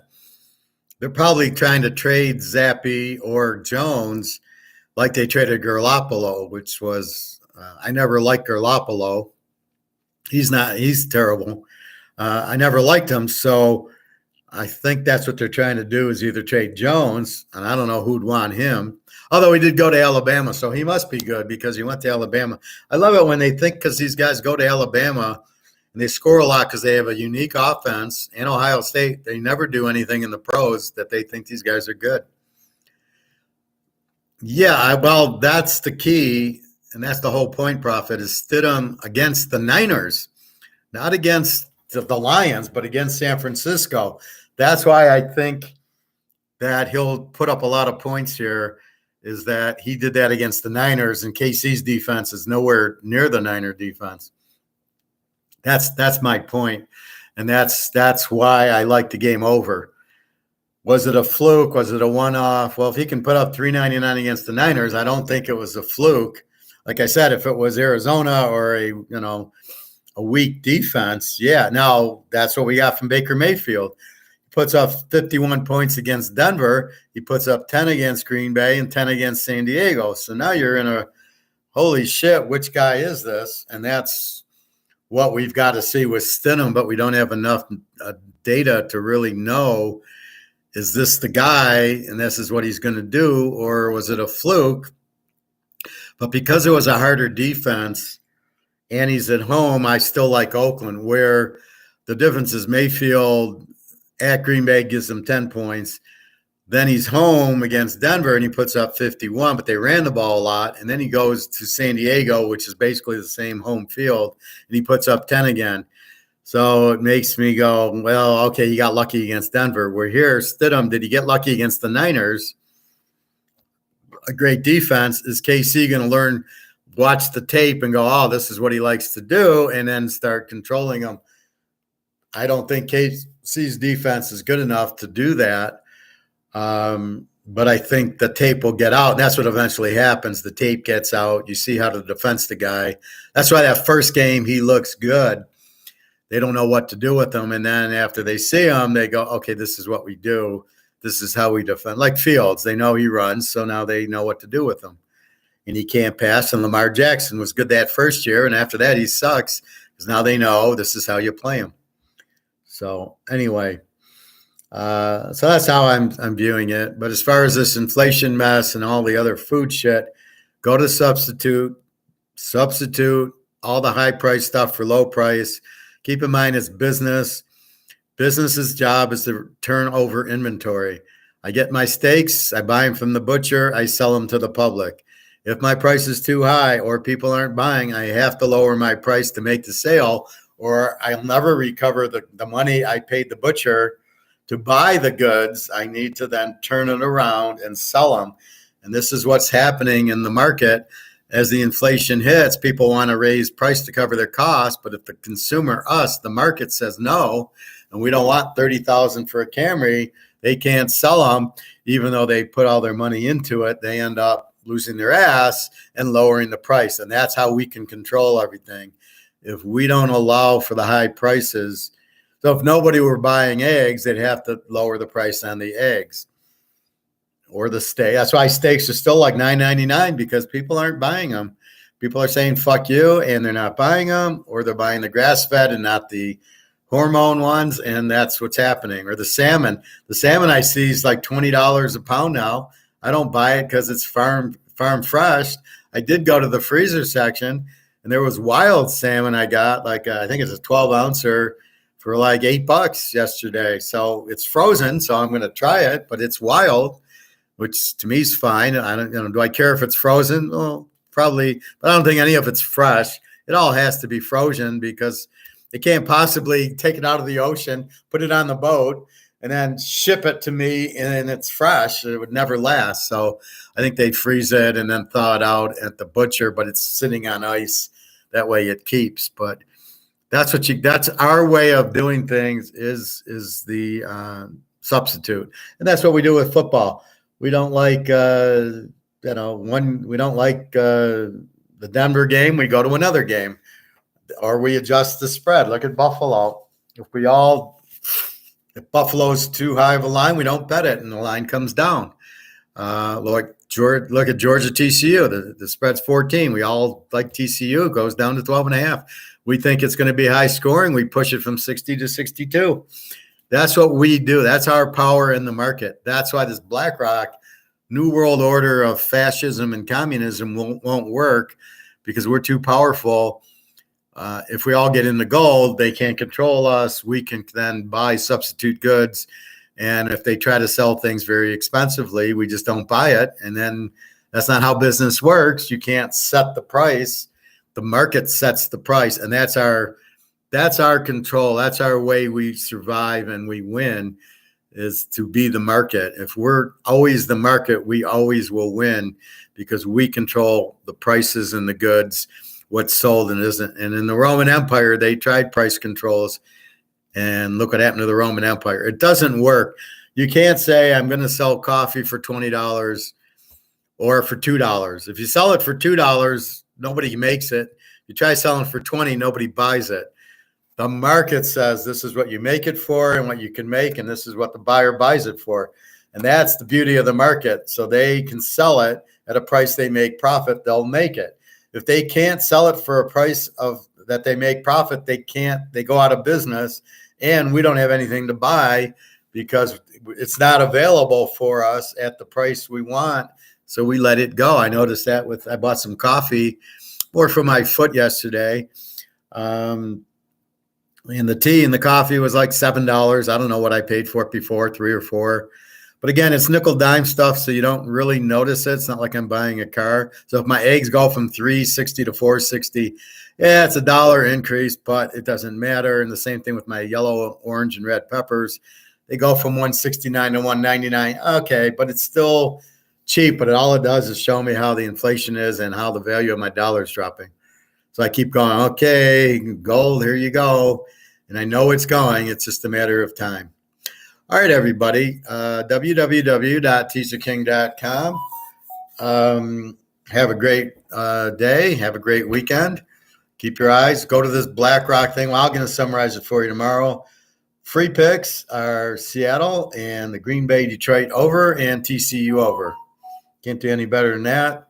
I wish you luck. www.teaserking.com. If you want to email me, please do. Christmas is here.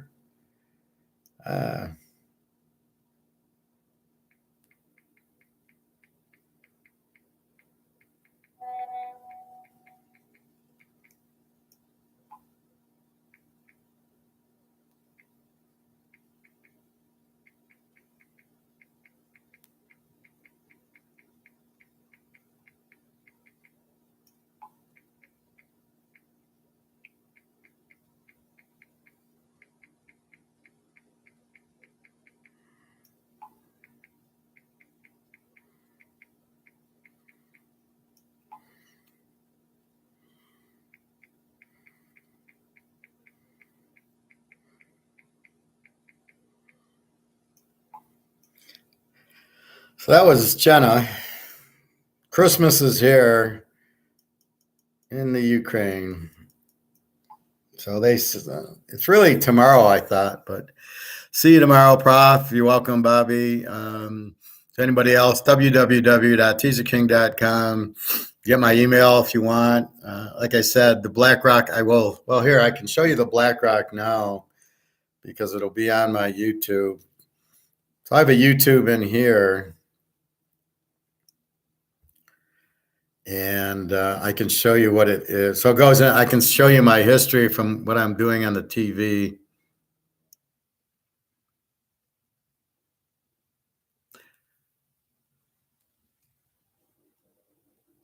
So it's this one on the edge.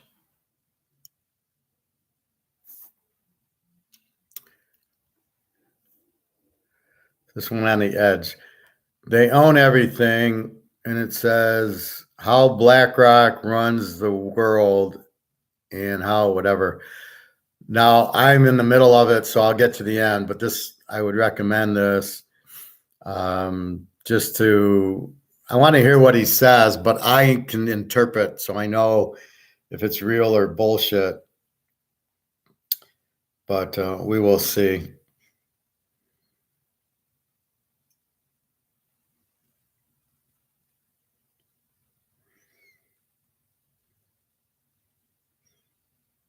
Here's one. How can I save money from inflation? Buy gold. Change your money.